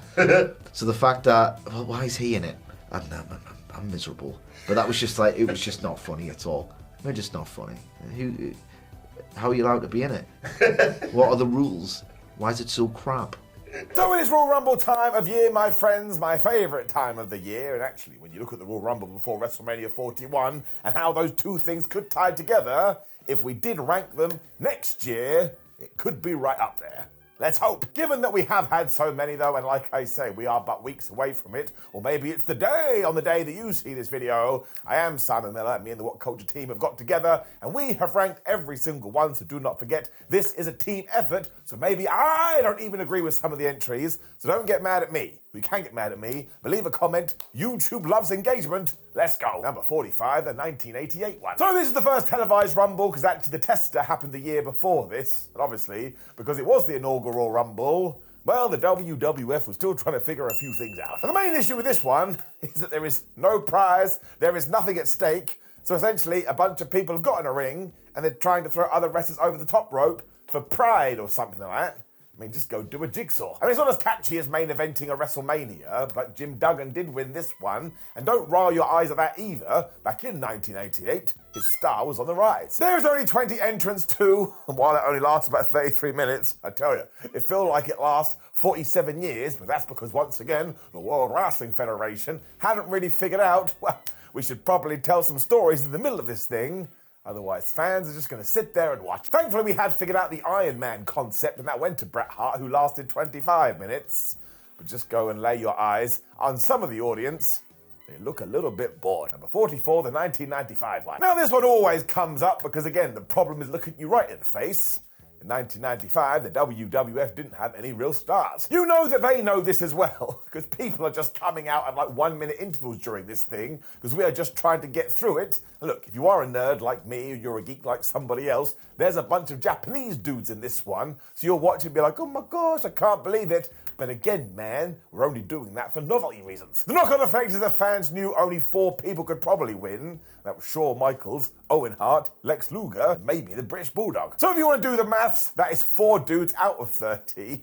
And look at this entrance order, and these guys actually came back to back from like number 3 to number 7. Eli Blue, Duke the Dumpster Drozy, Jimmy Del Rey, Sion, Tom Pritchard. Now listen, Dr. Tom is an all-time legend. He was never going to win the Royal Rumble. Also, Mantar, or Mantor, however the flub you pronounce it, is in this one, which kind of is case closed, and the only reason you should go through it is because, yes, at the end, you see Shawn Michaels skin the cat to throw out the British Bulldog, and that is a clip that got shown time and time again. But does anything else from the 1995 Royal Rumble get shown? No, it does not. Number 43, the greatest Royal Rumble. Well, this was silly, wasn't it? Saudi Arabia wanted a proper pay-per-view, which they are going to get in 2006, when the WWE went, I tell you what, we'll give you the Royal Rumble, but it will be the greatest Royal Rumble. And they turned to the other executives and went, it's not going to be the real Royal Rumble. And of course, what made it great is that it had 50 people in it.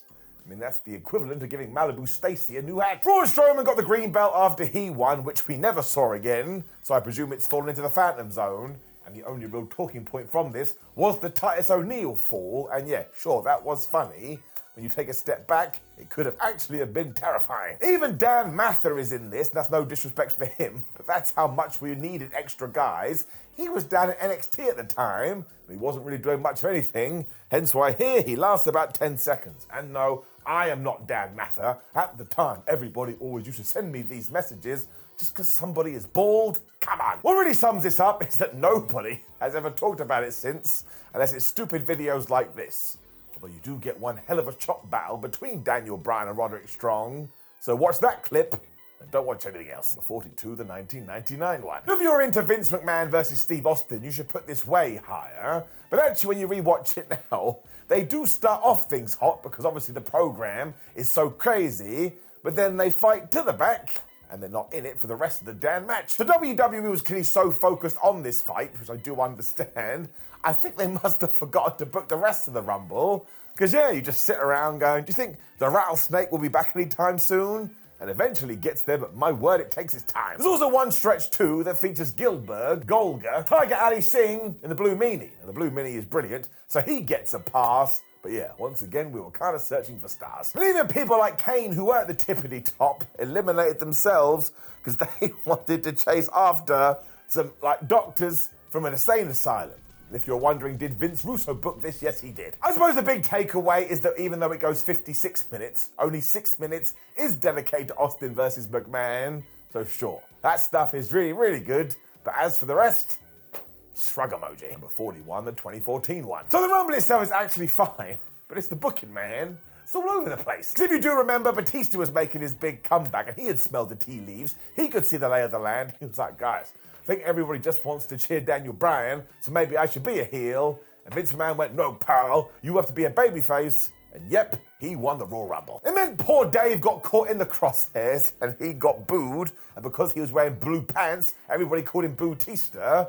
But the highlight here, somewhat ironically, is CM Punk. I mean, it is incredible to watch given what we know he was going through and that he was going to leave the next day. But he still puts in a 45-minute shift. Just to put things in perspective as well, the final two are Batista and Roman Reigns. And what all the fans do, they cheer Roman because they just don't want the opposite. And again, this is when the crowd would just tell management we don't like what we're doing and we're using our voices, which ties into number 40, the 2015 one. Because yeah, jump forward a year and sheesh did that change. Well, sort of. It was still the same problem in the sense fans were desperate for Daniel Bryan and once again they didn't get it. But this time, we turned our anger to the one and only head of the table. Well, he wasn't the head of the table then, he was the big dog. Now, WWE knew they were probably going to get this reaction, which is why they put Corporate Kane and the Big Show in there, because they essentially wanted to bore you to tears and get you to the point you were like, oh man, screw it. Just have Roman Reigns win, but that did not work. Everybody saw through it. Once again, poor Roman got booed. This was also the evening when The Rock came out to try and help his cousin, and you could even see it in his face when he is raising Reigns' arm and everybody is jeering. Dwayne Johnson's like, man, I shouldn't have done this. Stupid WWE. This one ain't good. Number 39, the 2022 women's one. So this fell apart early just because once again, all the fans were like, oh my gosh, Sasha Banks is number one. I'm going to cheer for her. And then she was thrown out in 10 minutes. Whoops. Elsewhere too, women were just eliminated well too fast. And of course that takes away from the importance of the match. Like Melina lasted 53 seconds, Kelly broke a minute barely, Dana Brooke barely squeezed to 2, Carmella was 50 seconds, Molly Holly was just insanely fast, so none of this worked. And at one point it was like, are they meant to be doing this? Maybe there's like a banana skin in the ring. There wasn't. I don't think fans wanted Ronda Rousey to win either, especially because on this night Brock Lesnar won too. There was like this part-time wrestler backlash. So yeah, I mean everybody tried hard. There's a swing and a miss. Number 38, the 2012 one. So the Santino Marella Cobra Mick Foley sock battle is absolutely brilliant. That's the kind of goofy wrestling Royal Rumble nonsense I need in my life. I think most fans were behind that too, but when we started to throw in Michael Cole and Jerry Lawler, who were feuding at the time, well, even I, the world's biggest buffoon, was a little bit like, okay, that's too much. Booker T was also a surprise and announcer at the time, so we pushed that way too far. But of course, Book had a legendary career, so that was fine. But when some of the entrants were like Hunico, who just went around stabbing John Cena during his WWE career, which was a story, but once again, it was just a bit drab. The real shame is that more people should have been pumped about Sheamus winning, but he actually talked about this on the Chris Van Vliet Insight podcast recently. For whatever reason, fans just didn't get it until basically post-COVID. I thought it was awesome that we did this with the Irish curse, but it was a bit hit and miss. I think mostly it's just that when you do watch this Rumble, everything feels a little bit off. doesn't really feel like it got the tender love and care it needs. Number 37, the 2011 one. The controversy here was obvious. Rather than sit down and go, okay guys, what do we need to revamp the Royal Rumble in terms of stories and the intricacies? It's not a word, I just made it up, but you know what I was trying to say. Vince McMahon just went, ha ha ha, let's extend it to 40 people. It just meant that when you did hit the low points, it took even longer to get through them. And my gosh, when you got to number 32, all the novelty was gone. You half expected your nan to walk out. Now, Diesel was a cool surprise, and Alberto Del Rio was totally fine. Like WWE had made it clear they did want to push him, so at least they were giving him an opportunity. The rest of the pack was largely ignored, though. It left you with the question, where were the side quests? It did have some highlights in the sense it was John Cena who eliminated CM Punk, and you knew what was going to happen a few months later. But other than that, there's not much to write home about. Number 36, the 1993 one. So we are now getting to the part where we do have to make some rash decisions, and yeah, the 1993 Rumble, well, it is pretty fun. Because you do get Mr. Perfect throwing out Ric Flair before their big match, and of course it's the night when you got everything between Randy Savage and Yokozuna, when Randy took out Yoko and went, I'm gonna pin him. Now, of course, that's not how you win a Royal Rumble, but I actually think we could do this again, because it comes down to muscle memory. The Royal Rumble is the gimmick match that you're not used to. Every other night, he would be going for pins. I mean, it sucked to be the Macho Man, because the Yokozuna took advantage of this, and he press slammed him over the rope. Before that, you also get a debuting Giant Gonzalez, who does go after The Undertaker, and that will give you the heebie-jeebies, because of course they're setting up their WrestleMania match. It's just so strange, because Bob Backlund is still playing his 1980s character too. What are we doing? There are names in this though, because again, we've already mentioned Ric Flair, Mr. Perfect, Yokozuna, Macho Man, and The Undertaker, but it's also missing just a little bit of something. Although Max Moon is in it, can't win them all. Number 35, the 2016 one. But this one can be high if you want it to be, because the surprise entrant at number 3 is AJ Styles. That mother flubber finally made it. Of course, that's in stark contrast to Roman Reigns once again being booked as Superman. And this time, my gosh, the fans were well on it. They weren't going to take it anymore. Thankfully, the powers that be once again decided to acquiesce. This is when Triple H made a big surprise, and he went on to win the thing. And do not forget the WWE title was up for grabs, so at least that was something. I just think in hindsight, this entry will irk you, because we see what Roman Reigns is now, and you're like, man, imagine we had debuted that character here, and he had been the guy to have gone and won that world championship. We could have changed the world. He does get a solid hour though, and when Triple H does throw him out, everybody loses their mind. Even more so because the final two are Triple H and Dean Ambrose. Listen, every single one of these individuals decide that they should believe. That's a waste of time because Dean Ambrose didn't win. Number 34, the men's 2022 one. I mean, there was just no real surprises overall, except for Shane McMahon coming out and deciding not to sell for eventual winner Brock Lesnar. That's not a good idea. Now, there is a counterpoint to this because Bad Bunny arrives in the WWE during the Royal Rumble, and my gosh, does he give it his all. And there are a few stories in the middle that you can buy into. Even the Brock Lesnar sprint at the end does see him throw out Drew McIntyre, so at least that was a little bit of a callback. But honestly, he comes in at number 30, and with about 90 seconds, he has been the victor. We've talked about this already because Brock Lesnar and Ronda Rousey were the winners. I just think the fans were a little bit pissed off. Number 33, the 1989 one. Now do not forget, as we are going back to 1989, this is still only essentially Royal Rumble number 2, so once again fans are still trying to work it out. This is where we debuted the 30 men concept though, so if you are into nostalgia, this one will get you. You also get Hulk Hogan, Andre the Giant, and the Macho Man Randy Savage, so the star power is there, and it was actually a good idea to allow Big John Studd to win, because what did the commentators talk about? Oh my gosh, he's such a giant, how is anybody going to be able to throw him over the top rope?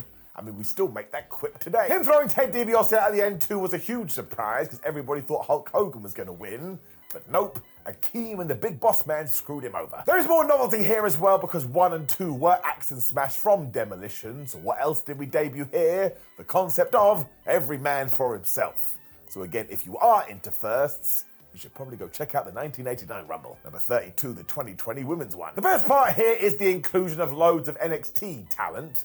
Like, it's a shame none of them were actually allowed to super shine, but it's still nice to see them. Because you get the likes of Toni Storm as well as Beth Phoenix, who is being a commentator down in NXT, and in total, there are 12 talents from both NXT UK and NXT USA. It just allowed NXT to feel like a proper brand, so at the time some people were going, oh man, it's just developmental. And of course, Charlotte Flair wins. Don't pretend to get mad at it, she is a star. I suppose the issue is that we just foreshadowed it way too much, but Bianca Belair has to get a shout here too. She is the Iron Woman in this.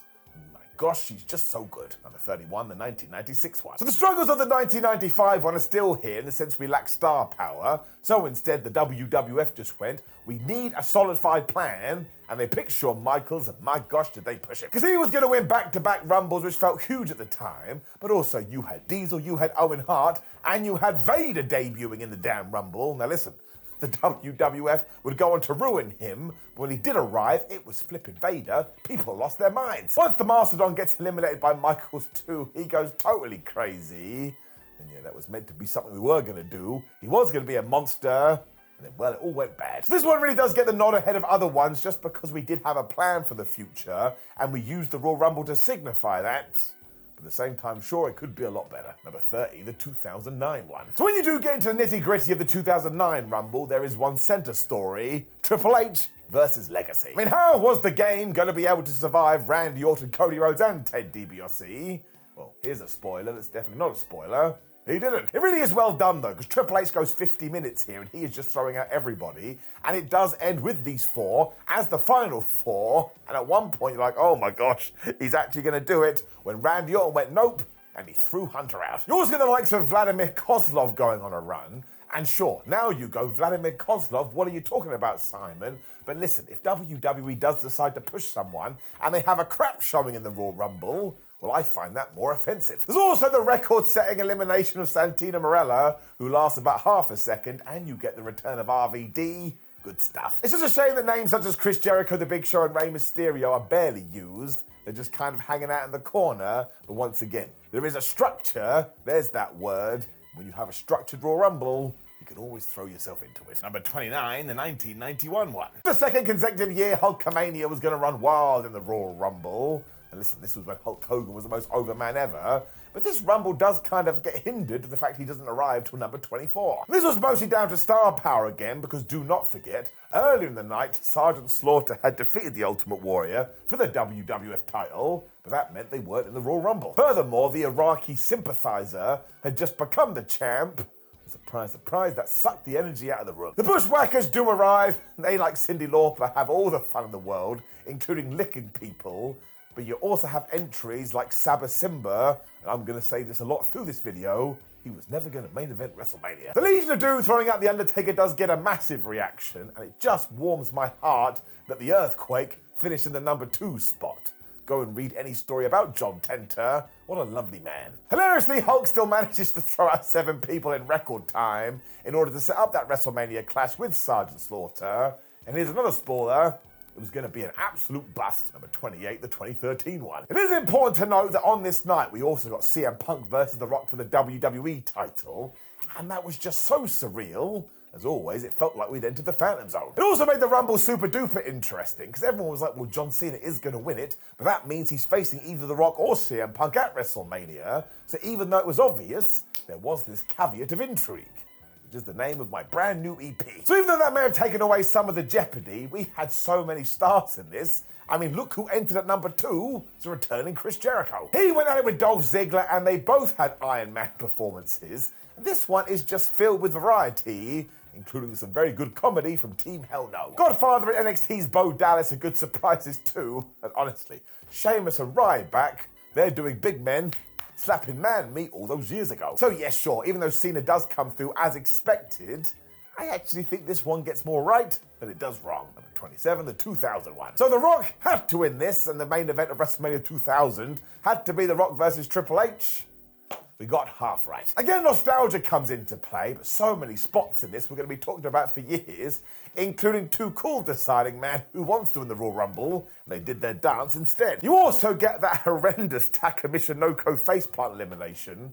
The WWF showed her at 422 times, and when X-Pac eliminates Kane, my gosh, that's a pop. Even the Big Boss Man is in this, and I love that guy. And you do get some controversy. Obviously, The Rock was meant to win, but his feet do touch the floor. So from nowhere, the Big Show came out on Raw, and he was like, oh man, I want a rematch. That's essentially what we did. and why we had that 4-way at WrestleMania, and I'll tell you for free, my friends, that was a massive mistake. Number 26, the 2023 women's one. Rhea Ripley entered at number 1 and she went all the way. I am never going to say this was a mistake, because it's one of the best things WWE has done in modern times. It's actually even better now because Liv Morgan is number 2, and while she does put in an Iron Woman performance because she goes all the way to the end, of course, she doesn't win. So that feud's been going on for years. Asuka also makes it all the way to the end as well, and you get a surprise from Nia Jax, and that's the same for Chelsea Green. And bless Chelsea, she just gets it. She doesn't last any time at all. WWE even made sure that Damage Control ran roughshod for a bit, and that group did need it. And yeah, at the end of this, we had set up Rhea Ripley versus Charlotte Flair. We all know how that went up. Wrong show. Number 25, the 1998 one. So if you are of a certain age, forget about it. The 1998 Royal Rumble is the best, because there was only one thing we were trying to get over: the rise of Stone Cold Steve Austin. Now, he just had to win, especially because he was going to march the World Wrestling Federation into the Attitude Era, but there was a forgotten story here. He had pissed the entire roster off, so when he did make his way to the ring, everybody stopped and they were like, oh, it's that bald asshole, let's beat him up. It also gives you a little bit of jeopardy, although again, Steve was never going to lose, but you also get the 3 faces of Foley on this night. This will make you feel good. The other guy in the ring at the end too is The Rock, so of course we are planting those seeds. And the only thing that sucks is that Vader comes out at number 30 and lasts about a minute, if that. I don't know why the WWF hated Vader by this point, but my gosh, they did. So really, this can be anywhere on this list, depending on how you do like to look backwards. I think it's bloody brilliant. Number 24, the 2019 men's one. This is sort of similar to our last one, in the sense that everybody and their dog knew that Seth Rollins needed to win, and then he won, so it lacked a bit of drama. That just meant it didn't feel as major as it could have done, although Seth put in the time, because he went 43 minutes. But what is good about this Rumble is the other stuff that happens in the middle. Because Jeff Jarrett returned, which nobody expected, and man, everything with the NXT and NXT UK talent. Once again, if you like looking to the past, this will make you happy, and these days make you a little bit sad. This was also the night WWE decided to send Nia Jax to the ring to throw out some dudes, one of which was Mustafa Ali. He talked about this on Chris Van Vliet's podcast recently. You should listen to it. There is some madness in here too, though, in the sense that Bobby Lashley only lasts 13 seconds, and Xavier Woods is in and out before you can say, where is Xavier Woods? It kind of feels like we could have used those guys better. We did not. Number 23, the 2017 one. WWE didn't really know what direction they were headed in 2017, which is probably why they hit the big boy button. Obviously, it was going to be an absolute disaster, but seeing Goldberg and The Undertaker lock eyes made you go, oh my gosh, I can't believe it. Plus, you had Braun Strowman, Roman Reigns, and Brock Lesnar. You can go, meh, Simon, why are you mentioning Braun? He was never going to win the Rumble. I'm sorry. Go back and watch this. That dude was over. Even then, we ended with Randy Orton versus Bray Wyatt, which made it even more exciting, especially because Randy won. Now, of course, especially with hindsight, Bray winning here would have been awesome, but I think most agreed Randy deserved it. Ty Dillinger also came in at number 10 to allow us nerds to have a good old time. And man, the Kofi Kingston, my feet didn't touch the floor save, that is damn good. So I'll just use the word that keeps coming up throughout this video. It's fun. That's all the Royal Rumble ever needs to be. Number 22, the 2021 women's one. The Thunderdome sucked. I didn't like it then, I don't like it now. But I guess sometimes you just have to do things. Now, I actually think other women's rumbles we've already mentioned may be better than this one, but once again, I did get outvoted. But there's just a lack of surprise here. However, there is a counterpoint to this, especially when you get to the end of the damn thing. It is Bianca Belair versus Rhea Ripley, and it totally baffles me we have not done this feud properly on the main roster. Belair also gets the nod after being in there for 56 minutes. And honestly, she's so happy, and therefore you're happy. She is such a damn good babyface. So genuinely, that is why it does deserve its place here, because those two smashing each other at the end is totally worth it. And yeah, one day they will do this again on Raw and SmackDown, and it is going to change the world. Or something. Number 21, the 2024 women's one. This one is just good. I mean, Bayley being the winner will make you feel warm and fuzzy in your tum-tum, especially because she did go on to WrestleMania to get her moment. And you have Jordynne Grace turning up from TNA, which basically signified that WWE was going through a huge shift. Jade Cargill also debuts to a mega pop, and even though Liv Morgan entered at 30 and wasn't able to win, look what she did with the rest of her year. Natalya and Naomi also came in at 1 and 2, and man, Naomi is tremendous in this. So maybe there is a little bit of recency bias here, but I did watch it again, Nope, I think it's pretty damn good. Number 20, the 1994 one. On this night, the WWF decided to break some records because Diesel got in there and he must have said, excuse me, what is the over-the-top rope elimination number? And he went and beat it. Ted DiBiase was on commentary, and my word does he sell this like Kevin Nash is the new beast of the WWF. And obviously this is also the evening when Bret Hart and Lex Luger essentially draw the Royal Rumble. I mean, this was totally unheard of because of course we'd never seen it before. And also they basically do hit the mat at the same time. And even Lex has come out and said, yep, that was all Bret. Best of all time. If you are a nerd like me too, seeing the likes of the great Kabuki and Tenryu will just warm your sockles. But Bam Bam Bigelow is in this too, and trust me, anything Bam Bam was doing at this time was good. Shawn Michaels also makes this feel worthwhile, and Bret sells his knee the entire time because brother Owen had attacked him earlier.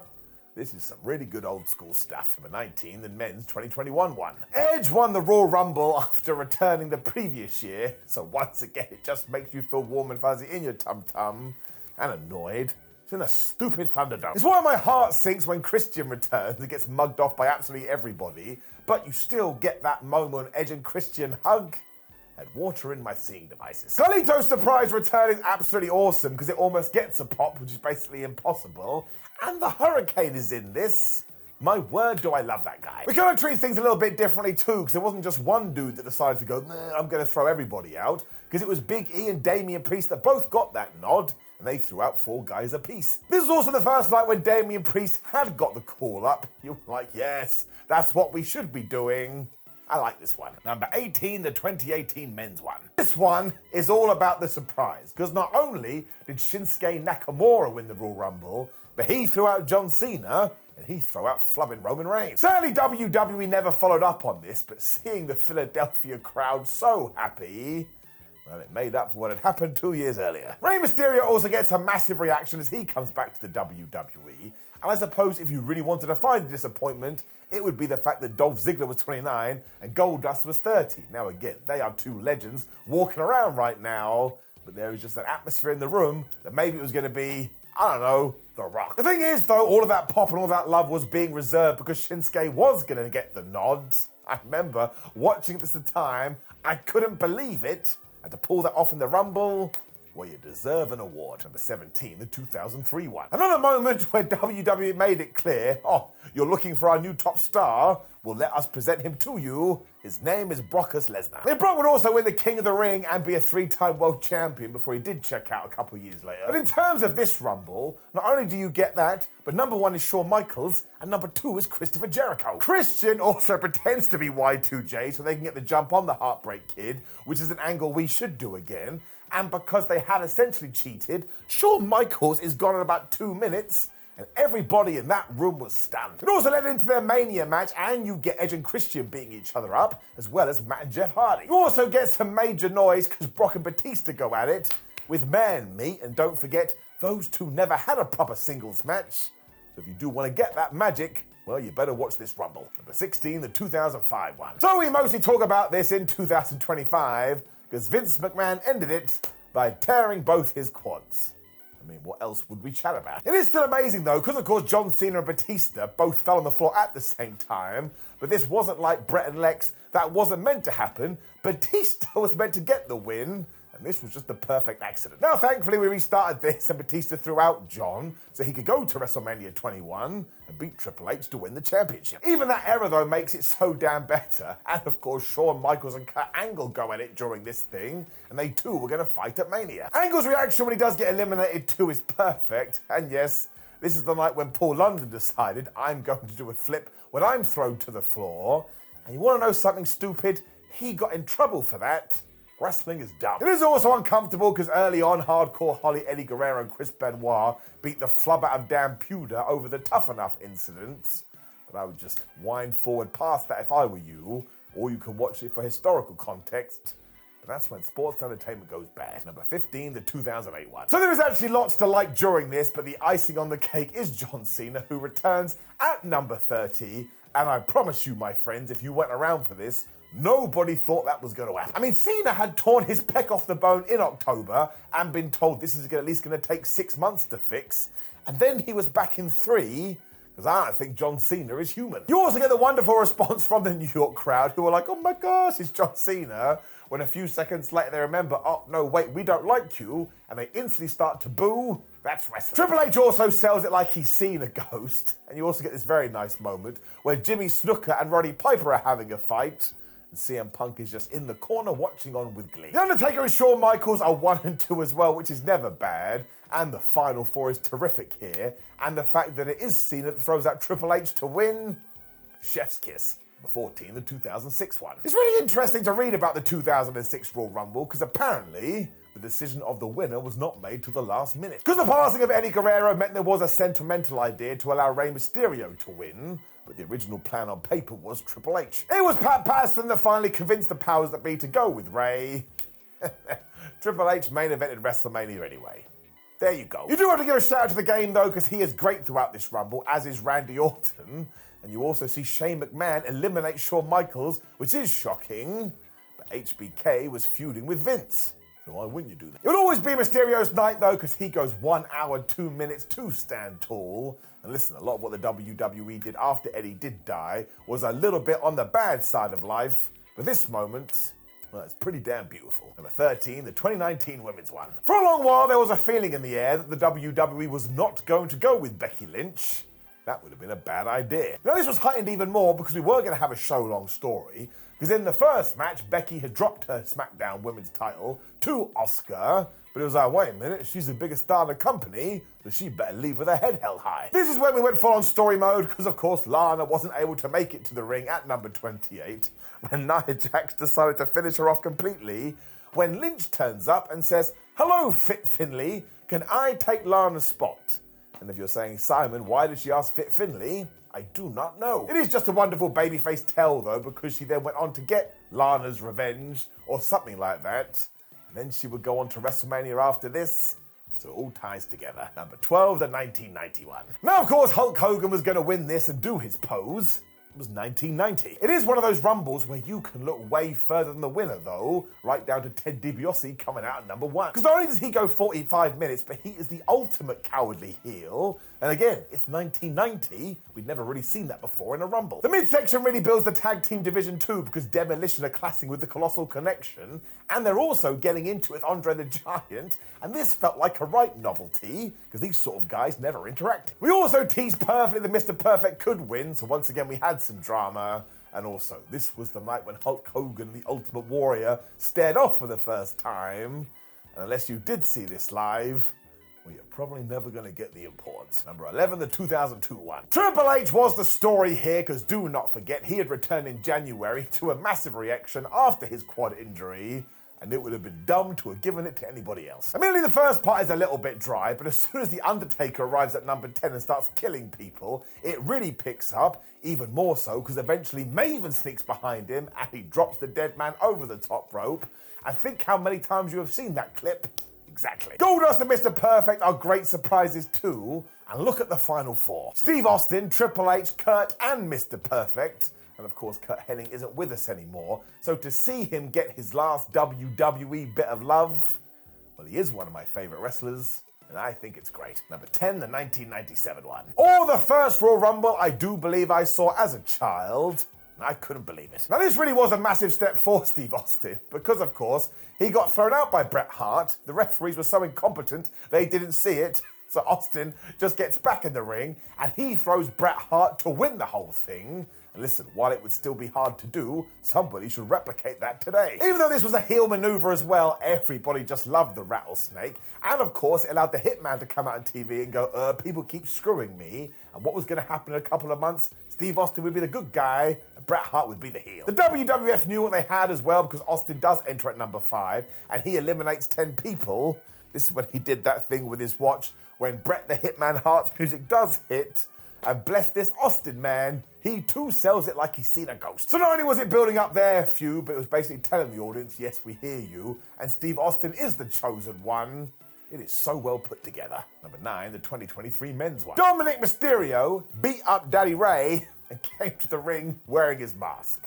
Box tick. It's also the night that Cody Rhodes returned from his pec tear at number 30 to win the Royal Rumble. And again, we're just going to fall into a pattern Wrestling is meant to make you feel good, man. This felt great. Gunther also entering at number 1 and going all the way to the end was just to signal what we were going to do with that guy. And yeah, ever since he's been the IC champion and he's been the world champion, so it just tells you this kind of stuff matters. There's also that ridiculous clash where Ricochet and Logan Paul literally smash into each other, and you do get a man meat section with Brock Lesnar and Bobby Lashley.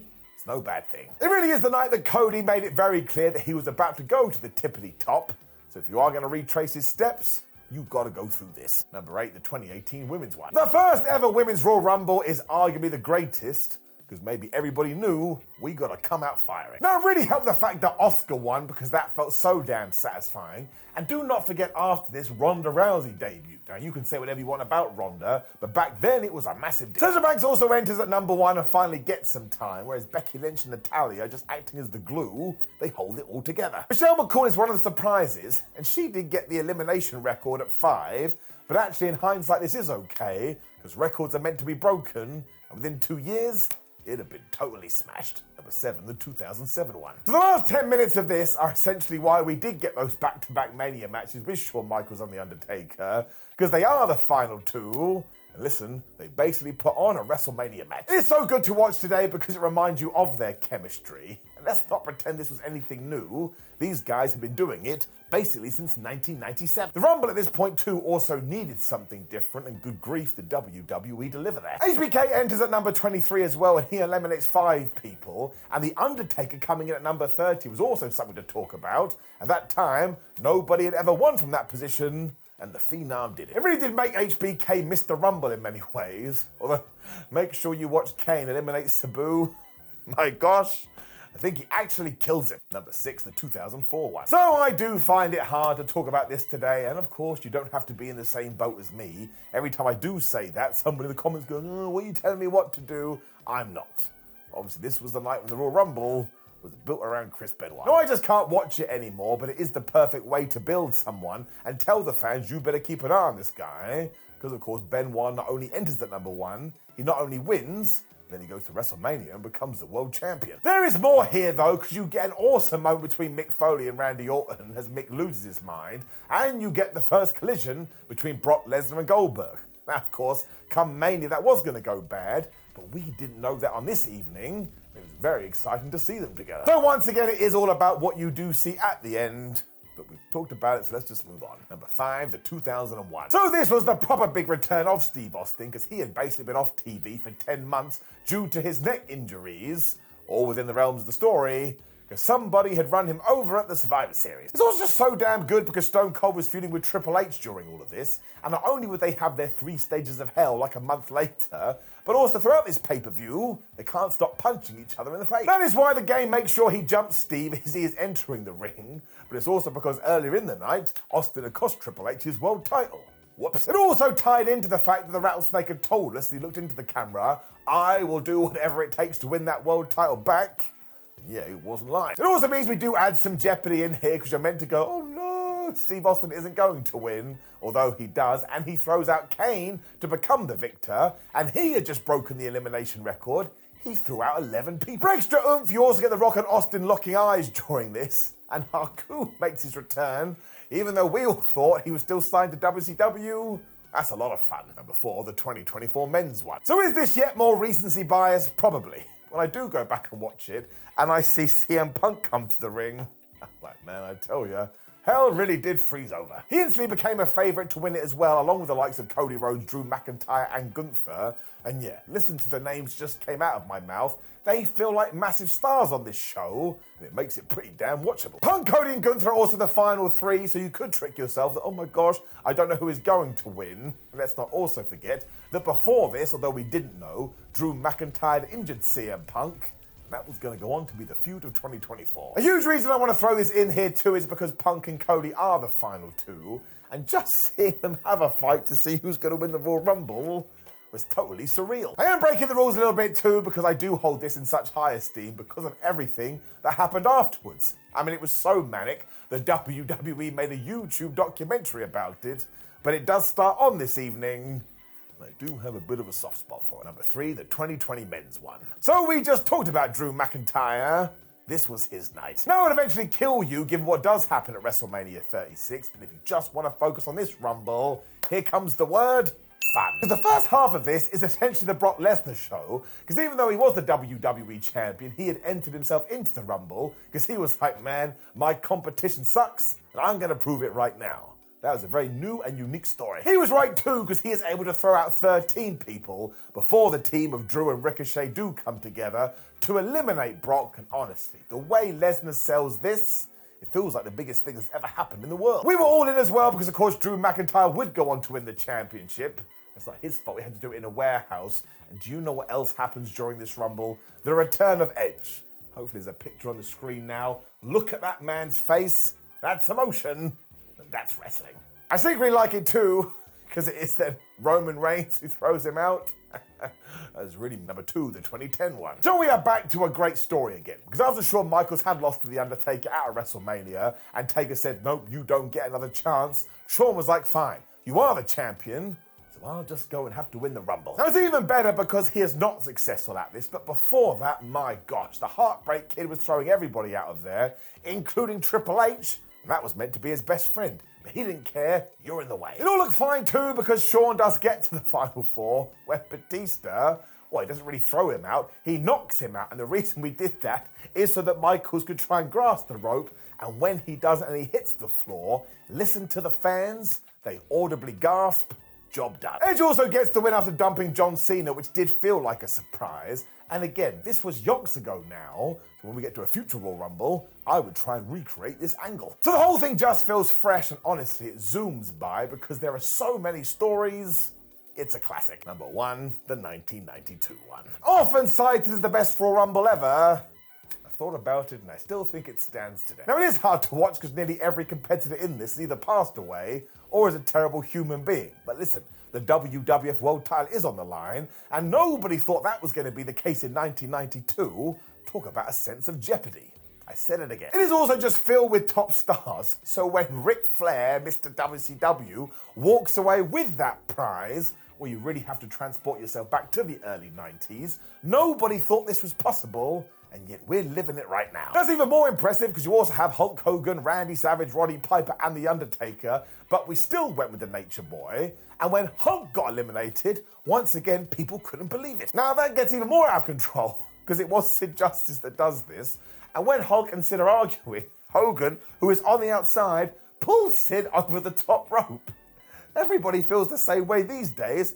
What a dastardly heel move. Gorilla Monsoon and Bobby Heenan on commentary are also on fire here, and my gosh, they paint a picture, especially because Bobby was part of Team Flair. Unbiased be damned. So if you are of a certain age, this nostalgia would just ruin your tum-tum, but even if you're not, the 1992 Royal Rumble is probably worth a look, especially if you read up about everybody beforehand, but just don't read about their recent exploits. That will probably make you a little bit sad. Dan Severn is an underrated and awesome dude, mostly because he could kick your ass, but also he'd probably want to give you a hug. He's one of these individuals that's like really strong, but also lovely. And I would definitely strongly urge you to go on YouTube and watch the interview we are going to refer to today from Dan, because not only does he talk about his own WWE process and how the creative world works, he also mentions how somebody once proposed the idea of him having 666 on his forehead, essentially becoming a member of the Ministry of Darkness. I mean, who saw that coming? And the main reason Dan Severn turned that down is because he was from a small town in the USA, and he's quite a religious chap. He was like, I don't want to go to church at the weekends with my family and have the whole congregation looking at me going, oh my gosh, it's that guy, and he's totally crazy. Because listen, most of us know that wrestling is on the up and up, but you know how it goes. Some people just buy into what they see. There was an amazing fallout to all of that though, because there was a time in WWE where you weren't allowed to say no, and it does tie into the Royal Rumble that almost became the realest Royal Rumble. And we had the greatest Royal Rumble, so why not do the realest? But yes, during this chat, Severn talks about the fact he said, no, I am not going to do this piece of creative, when the person who had handed to him said, well, that's totally fine. We were referring to that plan A, so would you like to know what plan B is? And of course, Dan said yes, otherwise we wouldn't be able to make this video. Because what they had come up with, if Mr. Severn was not down to this, was to have him lose a lot. And as always, read between the lines, you could see what's going on here. if it is indeed true. Now, over the neutral human being, Dan was like, okay, fine, but let's just have a little bit of a chat about this, and let's go to our contract, let's get legal involved, because actually, if you read this, nowhere does it say that I actually have to lose. Ruh-roh. Now, I'm going to say this is probably the sports entertainment side of Seven coming out. Let's not forget, he was a proper badass as well. I mean, you can go out there right now and watch him having proper MMA matches with Ken Shamrock. But he did mention, kind of whimsically, what if I woke up one day and decided, how about I turn this world of fantasy into a reality? I really hope he actually said those words verbatim. Can you imagine? It actually ties into something that did happen in 1996 when Vince McMahon first offered Kurt Angle a contract to become a World Wrestling Federation superstar. And Kurt has talked about this in his own podcast. He went, it's totally fine, but I have one proviso, I can't lose. Surprise, surprise, he was not hired at that time. Now, the threat that Dan Severn was making very clear is that if he wanted to, he could basically whip every single wrestler's ass, and that is totally true, because once again, he had a proper background in fighting. And I know some people like to go, well, he wouldn't be able to beat up Braun Strowman. That's not how it works. You can be the biggest dude on the planet, but if you don't know what you're doing, someone who does know what they're doing is going to absolutely kill you. So as the Royal Rumble was on the horizon, and because WCW was still around, Dan was like, well, you know, maybe I could reach out to Eric Bischoff, I could get a contract there, I could jump across, and beforehand, I will go in the Royal Rumble. And that's right, he was going to beat everyone up for real and just throw them out the ring. So I've already told you this, it would be a real Royal Rumble. Let's not forget either that Dan wouldn't have told anybody this. So the people coming to the squared circle would have been totally surprised. So even if they did fight back, they'd also be contending with that in their brain. Once again, Seven totally knows what he's doing in his grey shirt and towel. My favourite part is that Dan even went as far to go, well, it is an entertainment show, so I'm sure it would keep going, before he did realise that he would imagine a bunch of individuals would rush him and get him out of there. And actually, that's quite astute. That's probably what would have happened. WWE don't like stopping shows. He would carry on though, because he was like, okay, that would get me out of the match, but it wouldn't get me out of the venue, which kind of insinuates that he was going to keep fighting. So again, this really is the greatest monologue ever. He also understood that it would cost him future opportunities, but would make him a mega badass if he jumped over to WCW. But his main point of contention here is, what is a man's word worth? Because I think obviously he'd been made promises by WWE, and now he felt like he was being double-crossed. Of course, things all worked out in the end, although Dan Severn did have a point here about the 666 thing. If he had have said yes and embraced what he called a goofy wrestling, even though I would call that crappy wrestling, because goofy wrestling for life is a good thing, that would have been his entire legacy. And it's true. Look at me here on YouTube. We would have made videos about this going, remember that time we made Dad Severn some evil devil guy? We probably would have forgotten about everything else. So it just sounds like Dan was very proud of his legacy and wanted to put some goodwill out there. And he even talked about the chats he had with Vince McMahon, saying, listen, Vince, it's not about money. I just want to make sure I do the right thing constantly. Listen, don't hear it from me. Go and hear it from the man himself. And if you react like I did to this, well, you probably believe him. It just sounds like he's legit. He really just wanted to be a goodwill ambassador, and he did have due precedent with all of this, because when UFC had a terrible rap because people were criticized like, oh man, it's absolutely barbaric, Dan was one of the guys who'd be like, man, sit down with me, let me explain it to you, you've got it totally woefully wrong. I also think when you do break it right down, Seven just understands how wrestling works too, and that one bad creative decision can cost you your entire career. If nothing else, it can pigeonhole you, and remember, he'd already made a name for himself in MMA, he had his family, he had his livelihood, so by this point he was just looking to have a good time and give something back to the industry. When it felt like the rug was being pulled from underneath his feet, he was a strong dude and he stood up for himself. Now, of course, the irony there is that if you had beaten up a bunch of people for real in the Royal Rumble, you probably would have tarnished that too. But once again, just to double down on this, I think he was saying it for effect. But I also totally believe he most definitely had the idea. I won't lie to you either, I want to see it. I want to go back to the late 90s and see how many people Dan Severn could actually throw out of the Royal Rumble. Because let's not forget, Ken Shamrock and him did coexist in that company. So if he had done it during a time when Ken could come to the ring, is that the trigger that WWE would have pulled? Meaning, we actually would have got the Ken Shamrock Dan Severn rematch, but it would have been in the middle of the Royal Rumble, and the winner would have been the first guy to throw the other person over the top rope. So I tell you, in 1998, the WWF made a terrible decision. They gave us the Brawl for All. when actually they should have given us this. Don't forget, Ken and Dan weren't allowed to enter the Brawl for All. I'm pretty sure you could work that one out for yourself. So it really is the most wonderful of tales, and actually goes back to that amazing thing that happens when you do watch wrestling as a kid. I always liked Dan Severn, but I really didn't know who he was as a person. And then you get old and you do have access to the internet. You're like, damn, we didn't do as much with him as we should have done. That's the breaks, I suppose. Just because you should get a push doesn't mean you're gonna get a push. Also, he has a wonderful moustache, and he took this picture with me at a wrestling convention. So basically, I love him. So just a few days before all of the chaos involving Vince McMahon suddenly returning to WWE and then the company looking like they're going to sell it at some point in the year, there was actually a tremendous amount of optimism that was surrounding an incoming event. You know what I'm talking about. The Royal Rumble, the most electrifying show in all of WWE. Fight me, and if that person that I just alluded to does not pop up at this event, I'm going to riot. And to be honest, this renewed faith that people have had in the product in the wake of Triple H stepping in for Vince McMahon has been pretty well earned for the most part. So people have every right to have a little bit of hope about this Royal Rumble, or at least they did before those things happened that I said at the start of the video. Because now you get the feeling that this show that is popping up in just a couple of weeks' time at this point of recording has the potential to completely fall off the rails and be utterly botched like a few of the Rumbles that I'm going to talk about right now in this video. That's why you're here. That's how I'm segging into it. So I am Gareth here from WhatCulture Wrestling, and here are 10 times WWE totally botched the Royal Rumble.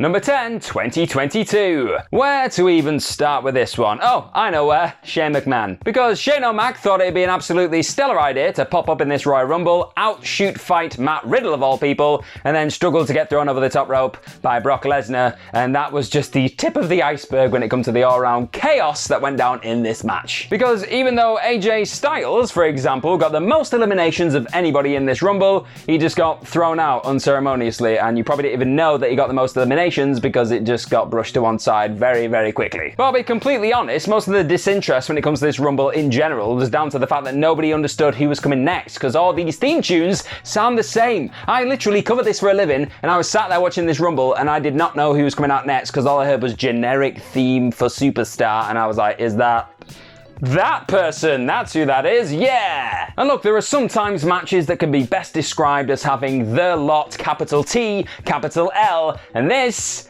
match was the complete opposite. Number 9, 2005. So the John Cena Batista double botch thing, you know what I'm talking about, that one, it isn't actually in isolation particularly that bad, and it had a lot of potential. Because without the knowledge of what was actually supposed to happen, like we didn't fully know Batista was meant to win, and like this had all gone wrong, and just everything had hit the fan, it looked like they just paid some kind of loving homage to the Lex Luger Bret Hart elimination thing, where they both fell over the top rope, hit down, it was controversy, and it led to a bit of stories. Like over the next couple of weeks, we just thought it was that again. Sure, it was chaotic, but to older fans, it was familiar, and it felt like, okay, yeah, this could work. And to younger fans, it was just, oh my god, what is happening? The two absolute new stars of tomorrow have both fallen over the top rope. What is going to happen next? Well, I'll tell you what happened next. For some reason, a very erratic Vince McMahon stormed down to the ring, blew one quad on the way down, and then blew another one as he got into the ring, sat there on his bottom, started barking orders, and everybody looked so confused. It was carnage, chaos, whatever you want to call it. It was absolutely nuts. But perhaps the weirdest part of all of this was the fact that he just chose to restart the match and then have Batista very quickly eliminate John Cena to win the thing, which is cool, and he got a nice poster moment there. But it was weird, wasn't it? It was just restarted again, very lackluster, bit of a throwaway, if you ask me. Number 8, the 2019 Women's. During her initial rise as the man, Becky Lynch was both the immovable object and the irresistible force. I think that's the way of describing those things. She was everything. And it was a pretty good thing that she was, to be honest, because WWE looked like they were doing absolutely everything in their power to derail this absolute ball of momentum. Because on the night of the 2019 Royal Rumble, she was booked in a title match, which she lost, no less. And this was designed to make you think, oh, is she even going to pop up in the Royal Rumble? Is this going to be another night where we're just left with our hearts broken because we've been conditioned at that point that this is what this company like doing, and then they do it later on. They did it before, they just like to see our hearts broken. But thankfully, they did actually bring Becky out to win the Rumble, but she didn't just get given an entrance number. No, she had to come down and pick the bones, pretty much, of Lana, who'd been knocked out on the floor. She'd been battered, she'd hurt her ankle, it was really sad, and Becky just came out and went, well, she's battered, I'll come in and I'll win it. And Finlay was like, yeah, cool, that's a better plan than what I have.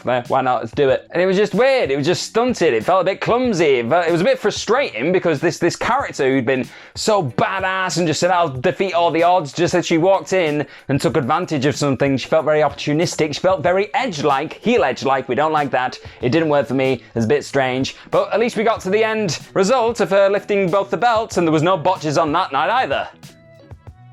Number 7, 2013. Put it this way, it is harder to craft a bad Royal Rumble than a good one, because I know, we both know, we've booked many a Royal Rumble in our minds, and they're always incredible, aren't they?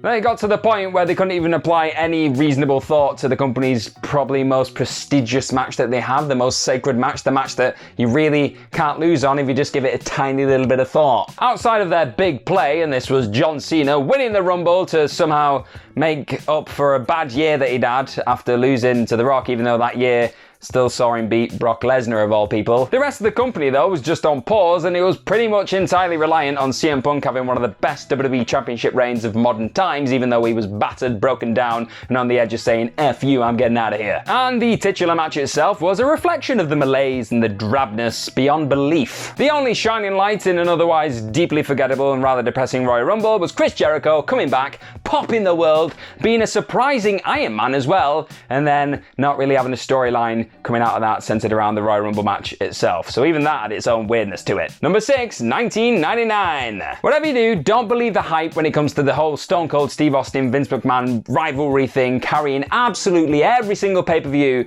that they were ever attached to, because this Royal Rumble proves that they were good, but they weren't that good. Many people class this as the Russo Rumble because it was dropped slap bang in the middle of his weird reign of dominance in WWE. And it shows, because this match was so heavily reliant on angles and everything else. It just felt like the wrestling was a thing that was there that was just getting in the way. They just wanted to get around the wrestling, to shoot more angles and controversy, bro. It just felt like nothing really mattered, because most of the match was people standing around scratching their asses, and then Vince and Austin came back in towards the end, had a bit of a scrap, and then Vince won. Vince won this Royal Rumble. That alone is enough of a botch for me. But was it really an angle worth sacrificing the best match that you've got on your calendar all year round? I don't think it is. Number 5, the 2022 Women's. So WWE's corporate catch-all when it comes to what the brand of WWE in sports entertainment fundamentally stands for, and what it's there and designed to do is putting smiles on faces. Which is a bit weird, because the 2022 Women's Royal Rumble felt like it was hell-bent and designed on ripping away those smiles, shoving them straight up your candy ass,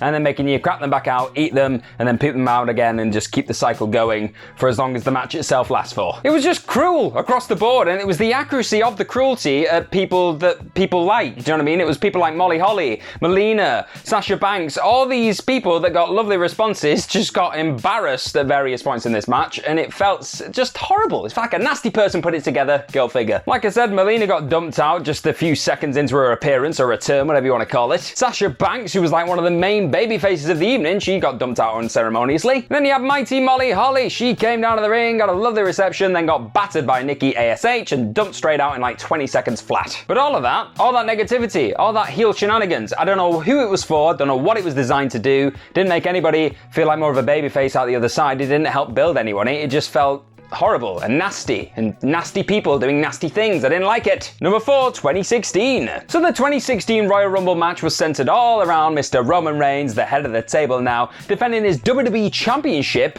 against everyone in the match. Like, if he got dumped out of this match, whoever dumped him out, or anybody who was still in the ring and outlasted him, got the championship. They won the belt. It was exciting, I tell you. But instead of just having Roman in there and having the drama that comes with him just being in the ring, and every time he goes to go near the top rope, it's like, oh my god, we're gonna have a new champion at some point.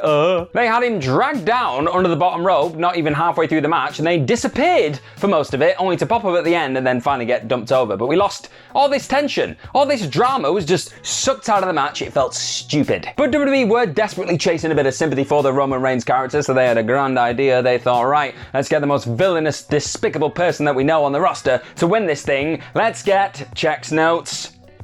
Oh, the guy who's booking the next one. Oops. Number 3, 2012. So in the bulk of the last decade or so, the Royal Rumble has become a match more obsessed with surprises and big pops than actually furthering storyline developments, and that's not really what it's there for, is it? That's not what it's designed there and what it's meant to do. But WWE like memes and moments and those kind of things, so it probably is going to keep doing that for the foreseeable, or maybe Triple H will book the trend before he's unceremoniously dumped out of the chair backstage in Gorilla. That's how we dump people out of chairs in this house. But the 2012 Yuck Fest, let's call it, is probably the best representation of this new mentality when it comes to Rumbles, just getting the pops for those surprise entrants. Because we got Mick Foley and Santino Marella doing the weird sock Cobra off, remember that? That was that one. And we also had from the commentary team, Booker T, we had Jerry Lawler, and we had Michael Cole. All three of them came off the commentary desk into the Rumble. If that happened now, if we got like a Corey Graves or a Pat McAfee or even a Wade Barrett, that'd be quite fun. But if you look at that collection, not as fun. To be honest, it was a pretty fitting state of the company address though, if you look at it. Because Sheamus won the whole match and he went on to squash Daniel Bryan in like 18 seconds. Chris Jericho came second, he was the runner-up, and he actually ended up going on the card, the WrestleMania card, after Sheamus, so he was close to the main event. And then even Jericho didn't actually get near the main event because you had John Cena and The Rock. That was that WrestleMania. So the Rumble felt pointless. It was pretty pointless. Number 2, 2014. The absolute malice and just heartbroken attitude and energy that was felt in that building on the night of the 2014 Royal Rumble won't happen again because all those people have gone over to AEW and they like watching that wrestling now and they're not going to waste their money, time and energy on whatever the hell this was. Fans booing the shocking treatment of Mr. CM Punk in his last ever Royal Rumble appearance, unless he suddenly pops up at some point this year, don't count on it. The horribly misguided babyface turn / run of Batista during this match, that was weird as well. And the absolute tone-deaf lack of Daniel Bryan. Fans had the energy still, they just wanted to boo and tell this company where to go. And if chasing punters away doesn't really count as a botch in your mind in the era of gigantic rights fees and blood money from certain places in the world, then just simply look at the aftermath to really judge the size of this cell phone, because it's absolutely astronomical. Because Bryan, who wasn't in this Rumble, wrestled twice at WrestleMania 30. He opened and closed the event to euphoric critical acclaim, and it was a moment. Miracle of Bourbon Street, you know the stuff. So for the company to just piss all that energy away that was there, it was there for them on a plate, is absolute lunacy, silly. I call that a botch, a blunder, whatever you want to call it. It was downright foolish. But I tell you what would be more foolish, doing it again a year later. Number 1, 2015. I got 2 words for you. Nope, not those.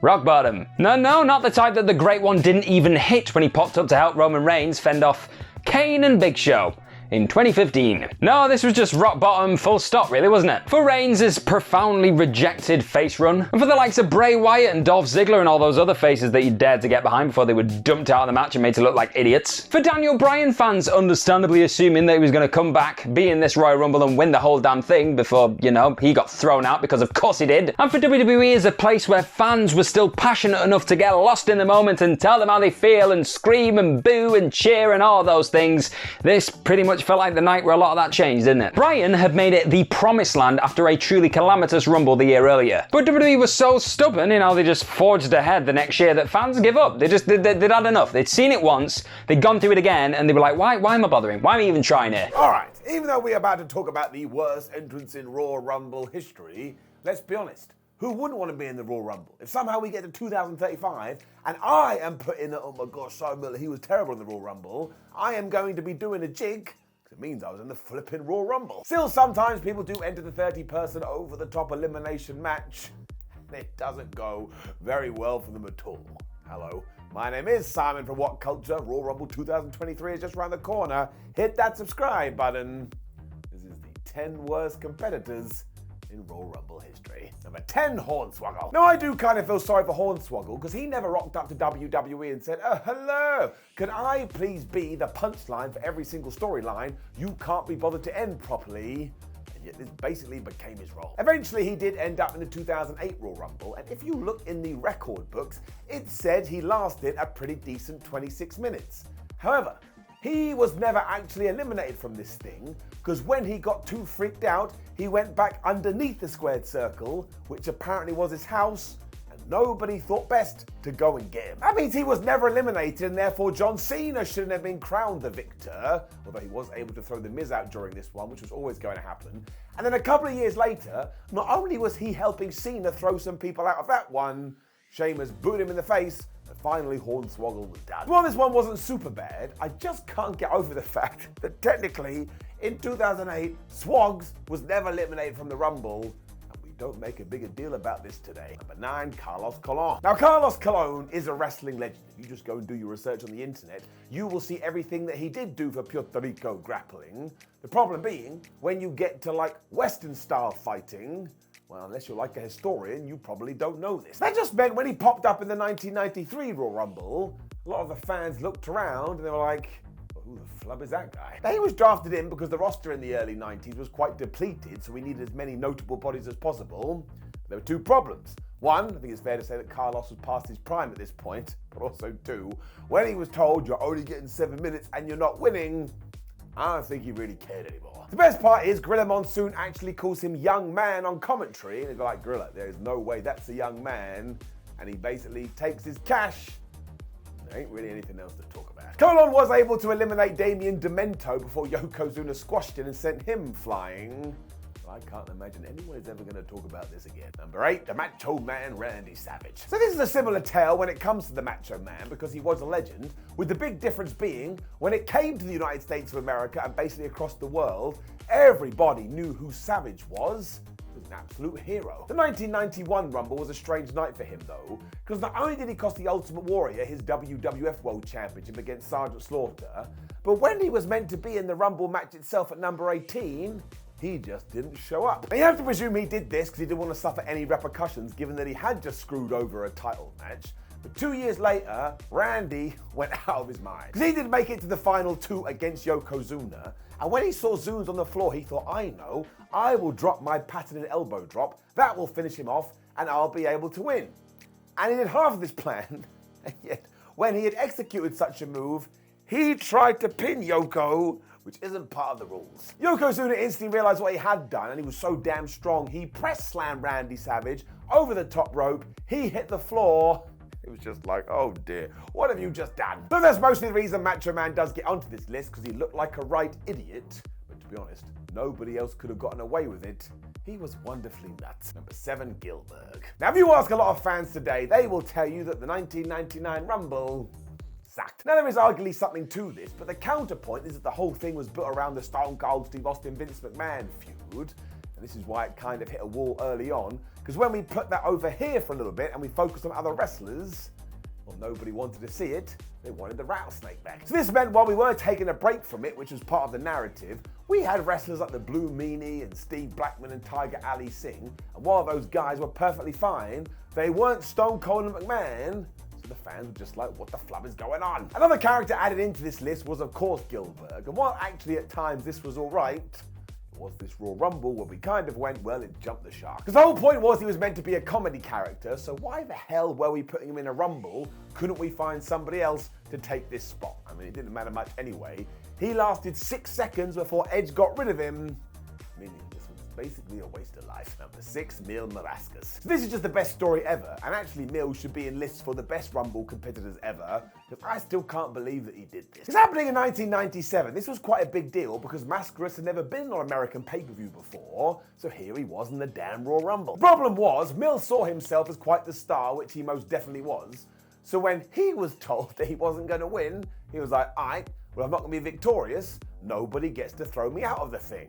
But rather than allow that to happen, instead, he eliminated Pierre Roth Jr., and then he climbed to the top rope, and he dove on this man. So the referees are like, Mil, just one problem. You have just gone over the top rope, and your 2 feet have hit the floor. Therefore, you ain't in the match anymore. That's right, he eliminated himself. So I absolutely love the idea that he did do this, because how could he live with himself otherwise? Honestly, you should go and watch this, because when you know the story around it, just make you laugh. Number 5, Bushwhacker Luke. Another one we do take as the worst performance. This may also be one of the best things to ever happen in the Royal Rumble. Because what makes it truly amazing is that this comes from the 1991 version when we had a bunch of stars in it, from Lex Luger to Hulk Hogan and Bret Hart, and yet who stole the show? Bushwhacker Luke. And if you've never seen that, make sure you change it today, because as the Bushwhacker does come to the ring, doing his Bushwhacker walk, he gets in the ring, he keeps moving his arms ups and downs, he walks across the square circle, where Earthquake grabs him, throws him over the top rope, and when Luke does hit the floor, he just goes to the back and he continues to do this. And my word, it makes me juggle. So he played the whole thing for laughs, but it is genuinely funny. And look at it this way. If you know you're not going to be victorious, why not just try and maximize your minutes? He massively did that. Number 4, Mantar. I mean, look at this shit. How can it not be on any kind of worse list? I mean, that is a joke. It did happen in the 1995 Royal Rumble, though, when Mantar, who was half bull and half man, entered the Royal Rumble. And I have so many questions, the first of which is, am I meant to think this is a real half man, half bull, or is it just a human being dressing up? I mean, nobody made any of this clear. Amazingly, he lasted 10 minutes in the damn thing before Lex Luger got rid of him and actually kind of booted him out of the company. Because after this, we rarely saw Mantar again, because I can only imagine the powers that be watched it and went, wait a minute, did we actually put Mantar out there? What are we doing? Now, I don't mind any gimmick including, because I think wrestling should be as stupid as possible, but there is a line. This was too much. Number 3, Michael Cole. So your lead commentator should never be involved in something like this because they are meant to be the voice of truth and they are meant to be the voice of reason. So all of a sudden, if they're running around in a wrestling ring, just kind of screws up your brain a little bit. In 2012, though, WWE was struggling with their roster once again in terms of packing the Rumble.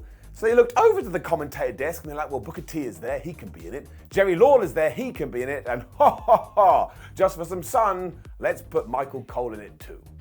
Just said, just for some sun, I meant fun. When Mike did get in there too, there was a little bit of a groan, just because it reminded you about his ill-advised heel turn in 2011, which even Cole has turned around and gone, yeah, that wasn't very good, was it? To his credit though, he totally understands what should happen here, so the returning karma absolutely beat the crap out of him, as he did run away scared when Booker and Jerry snuck up and they pulled him to the floor. He was eliminated. So I suppose given this lasted all of 45 seconds, we can just forget about it. Once again, don't forget the name of this list, it counts. Number 2, Mo. As in Mo from Mo and Mabel, the men on a mission. Now I feel bad taking shots at Mo, because when it comes to that tag team, he never got anything and Mabel got everything. But when it came to the 1995 Rumble, I suppose we tried to do this, and it fell on its ass. Because King Kong Bondi decided he deserved no time in this thing, and as soon as he stepped on the squared circle, he was out, he was the over-the-top rope, and seriously, he can't have lasted more than 3 seconds. So it is kind of unfair to Mo, but again, this is meant to be the worst ever Royal Rumble appearances, and if you can't even last 5 seconds in the thing, you've got to be mentioned. You'll now be saying, but Simon, you didn't mention Santina Marella.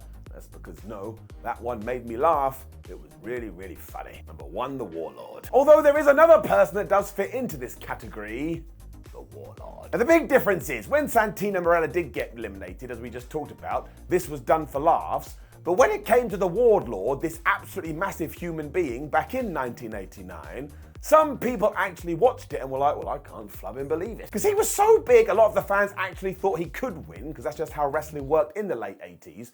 But he too stepped in the ring when Hulk Hogan saw him, legged it at the guy, and knocked him over the top rope. It caused genuine shock because nobody saw this coming. And again, because people kind of believed wrestling back there, it massively hurt the Wardlow going forward, because every time he was in a match, everyone was just like, well, there's that absolute idiot that couldn't even last a few seconds in the Rumble. It was an uphill battle forevermore for this poor guy, and that's why you really need to think about these things.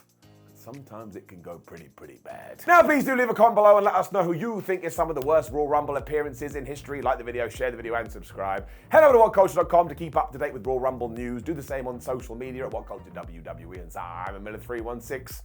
We have a lot of other videos. Watch one. My name is Simon for WhatCulture. Happy Royal Rumble season. I will see you soon.